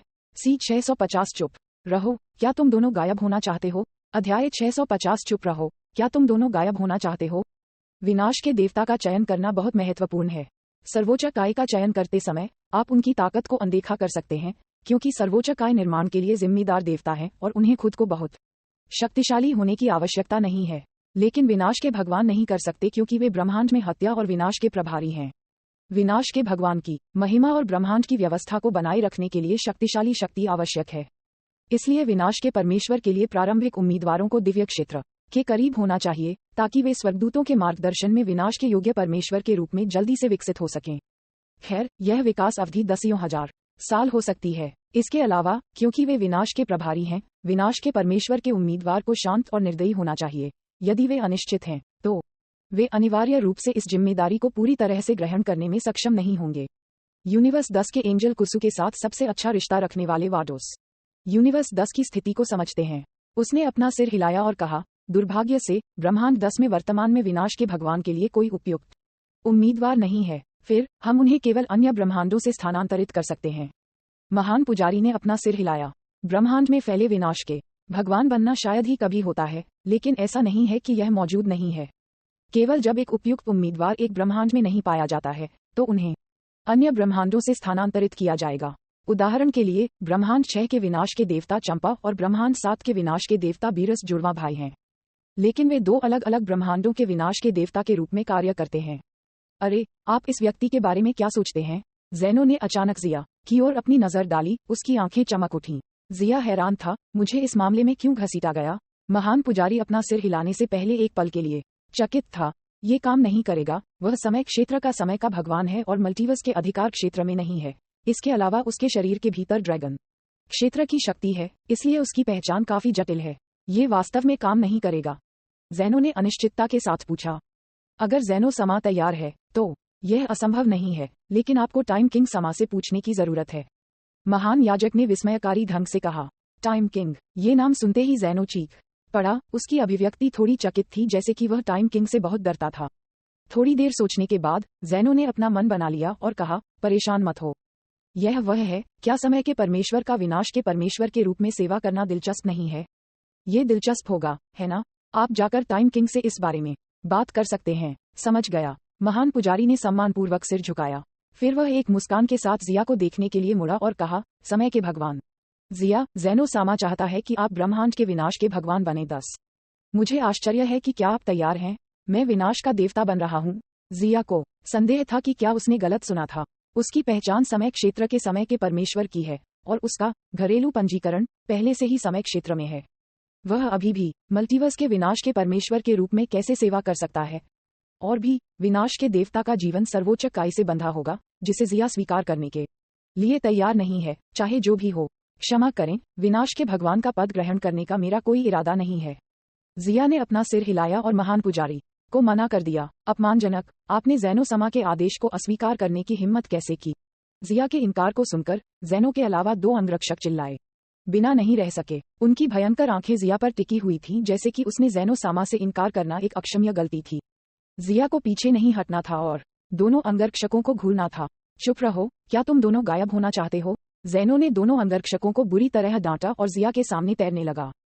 उसकी काली पुतलियां और सफेद आंखें, जो संकेंद्रित घेरे की तरह दिखती थीं, खुल गईं क्योंकि उसने उत्सुकता से पूछा, तुमने मना क्यों किया? क्या विनाश का परमेश्वर होना अच्छा नहीं है? जिया ने सच्चाई से जवाब दिया, मैं अपने जीवन को अन्य लोगों के साथ नहीं जोड़ना चाहता। अरे, क्या ये सच है? श्री जिया आश्वस्त हो सकते हैं, आप समय क्षेत्र के समय के भगवान हैं और आप इस नियम से मुक्त हैं। इसके बारे में कैसे? विनाश का परमेश्वर होने के नाते आपको एक उच्च क्षेत्र में प्रवेश करने में मदद मिल सकती है, महान पुजारी ने शांत भाव से कहा। जिया की आंखें चमक उठीं और उसने एक संकोची अभिव्यक्ति दिखाई। महान याजक से संकेत प्राप्त करते हुए, ऐसा लगता है कि विनाश के भगवान के रूप में सेवा करना उसके स्वयं के प्रशिक्षण के लिए बहुत मददगार है। तो क्या उसे इस स्थिति को स्वीकार करना चाहिए? एक तरफ विनाश के भगवान की शक्तियां वास्तव में उसकी ताकत बढ़ा सकती हैं। दूसरे, ज़ैनो के सुझाव को अस्वीकार करने से उसे कोई फायदा नहीं होता है। उसने चुपके से अपनी नज़र विस की ओर घुमाई और देखा कि विस थोड़ा सिर हिला रहा है। जिया ने अपने दिल में फैसला किया, फिर मैं इस नियुक्ति को स्वीकार करता हूँ, लेकिन मैं यूनिवर्स 7 से हूँ, इसलिए मैं आमतौर पर यूनिवर्स 10 में हर दिन नहीं रहूंगा। उन्होंने कहा, यह कोई समस्या नहीं है। विनाश के देवता को केवल नियमित अंतराल पर कुछ ग्रहों को साफ करने की आवश्यकता होती है और अन्य समय में आराम किया जा सकता है। महान पुजारी ने समझदारी दिखाई। विनाश का देवता होने के नाते बहुत आराम है। जिया जानता है कि उसने पूरे दिन बीरस को मंदिर में सोते हुए देखा था। वह इतना निष्क्रिय है कि वह केवल सोकर समय बिता सकता है। अरे, तो तुम दोनों अपना काम ठीक से करो। इतना कहने के बाद ज़ैनो ने अपने हाथों को दोनों अंगरक्षकों के लिए उठाया और फिर से सिंहासन पर बैठ गया। महान पुजारी ने विनम्रता से सभी को सिर हिलाया, जाने की तैयारी करते हुए। कुछ समय बाद मैं ज़ैनो सामा का नियुक्ति पत्र लाऊंगा, कृपया तैयारी करें, आप दोनों। अलविदा महान पुजारी और ज़ैनो सामा। अलविदा महान पुजारी और ज़ैनो सामा। शून्य में उज्ज्वल और स्पष्ट बचकानी आवाज गूंज रही थी। फिर वाडोस, विस, माकारिटा, जिया और टेपियन की नजर में ज़ैनो की आकृति धीरे धीरे सुनहरी प्रतिभा के बीच गायब हो गई। जेनो को विदा करने के बाद सभी ने राहत की सांस ली। विस ने अपने माथे को पकड़ा और आह भरी, ये वास्तव में शर्म की बात है। मैंने मूल रूप से भविष्य में यूनिवर्स 7 के ट्रेनी सुप्रीम काय के रूप में टेपियन की सेवा करने की योजना बनाई थी। अब मेरी उम्मीदें खत्म हो गई हैं। ज़ैनो सामा और महान पुजारी की इच्छा का उल्लंघन नहीं किया जा सकता है। वाडोस के सुंदर चेहरे में एक गंभीर अभिव्यक्ति थी। सौभाग्य से यह इस बार खतरनाक नहीं था। जुड़वा पोनीटेल एंजल माकारिटा ने राहत की सांस ली। ज़ैनो और महान पुजारी के सामने भले ही वे स्वर्गदूत थे, वे जबरदस्त दबाव में थे। मार्कारिटा की उज्ज्वल और सुंदर आंखों ने जिया और तापियन को देखा और उन्हें बधाई दी। आप दोनों को सर्वोच्च काय और ब्रह्मांड के विनाश के देवता बनने के लिए बधाई। अब से मुझे तुम दोनों को समा कहकर संबोधित करना पड़ेगा। वैसे भी मुझे खुशी है कि कुसु जल्द ही जागने में सक्षम होगा। मिस एंजल विनम्र है, जिया ने मुस्कुराते हुए कहा। novelUSB.com, बस मुझे मेरे नाम से बुलाओ, माकारिटा। वैसे वह एंजल क्षेत्र कहाँ है जिसका आपने अभी उल्लेख किया है? जिया ने उलझन में पूछा। वह multiverse, time realm, dragon realm के बारे में जानता है, केवल एंजल क्षेत्र से वह परिचित नहीं था।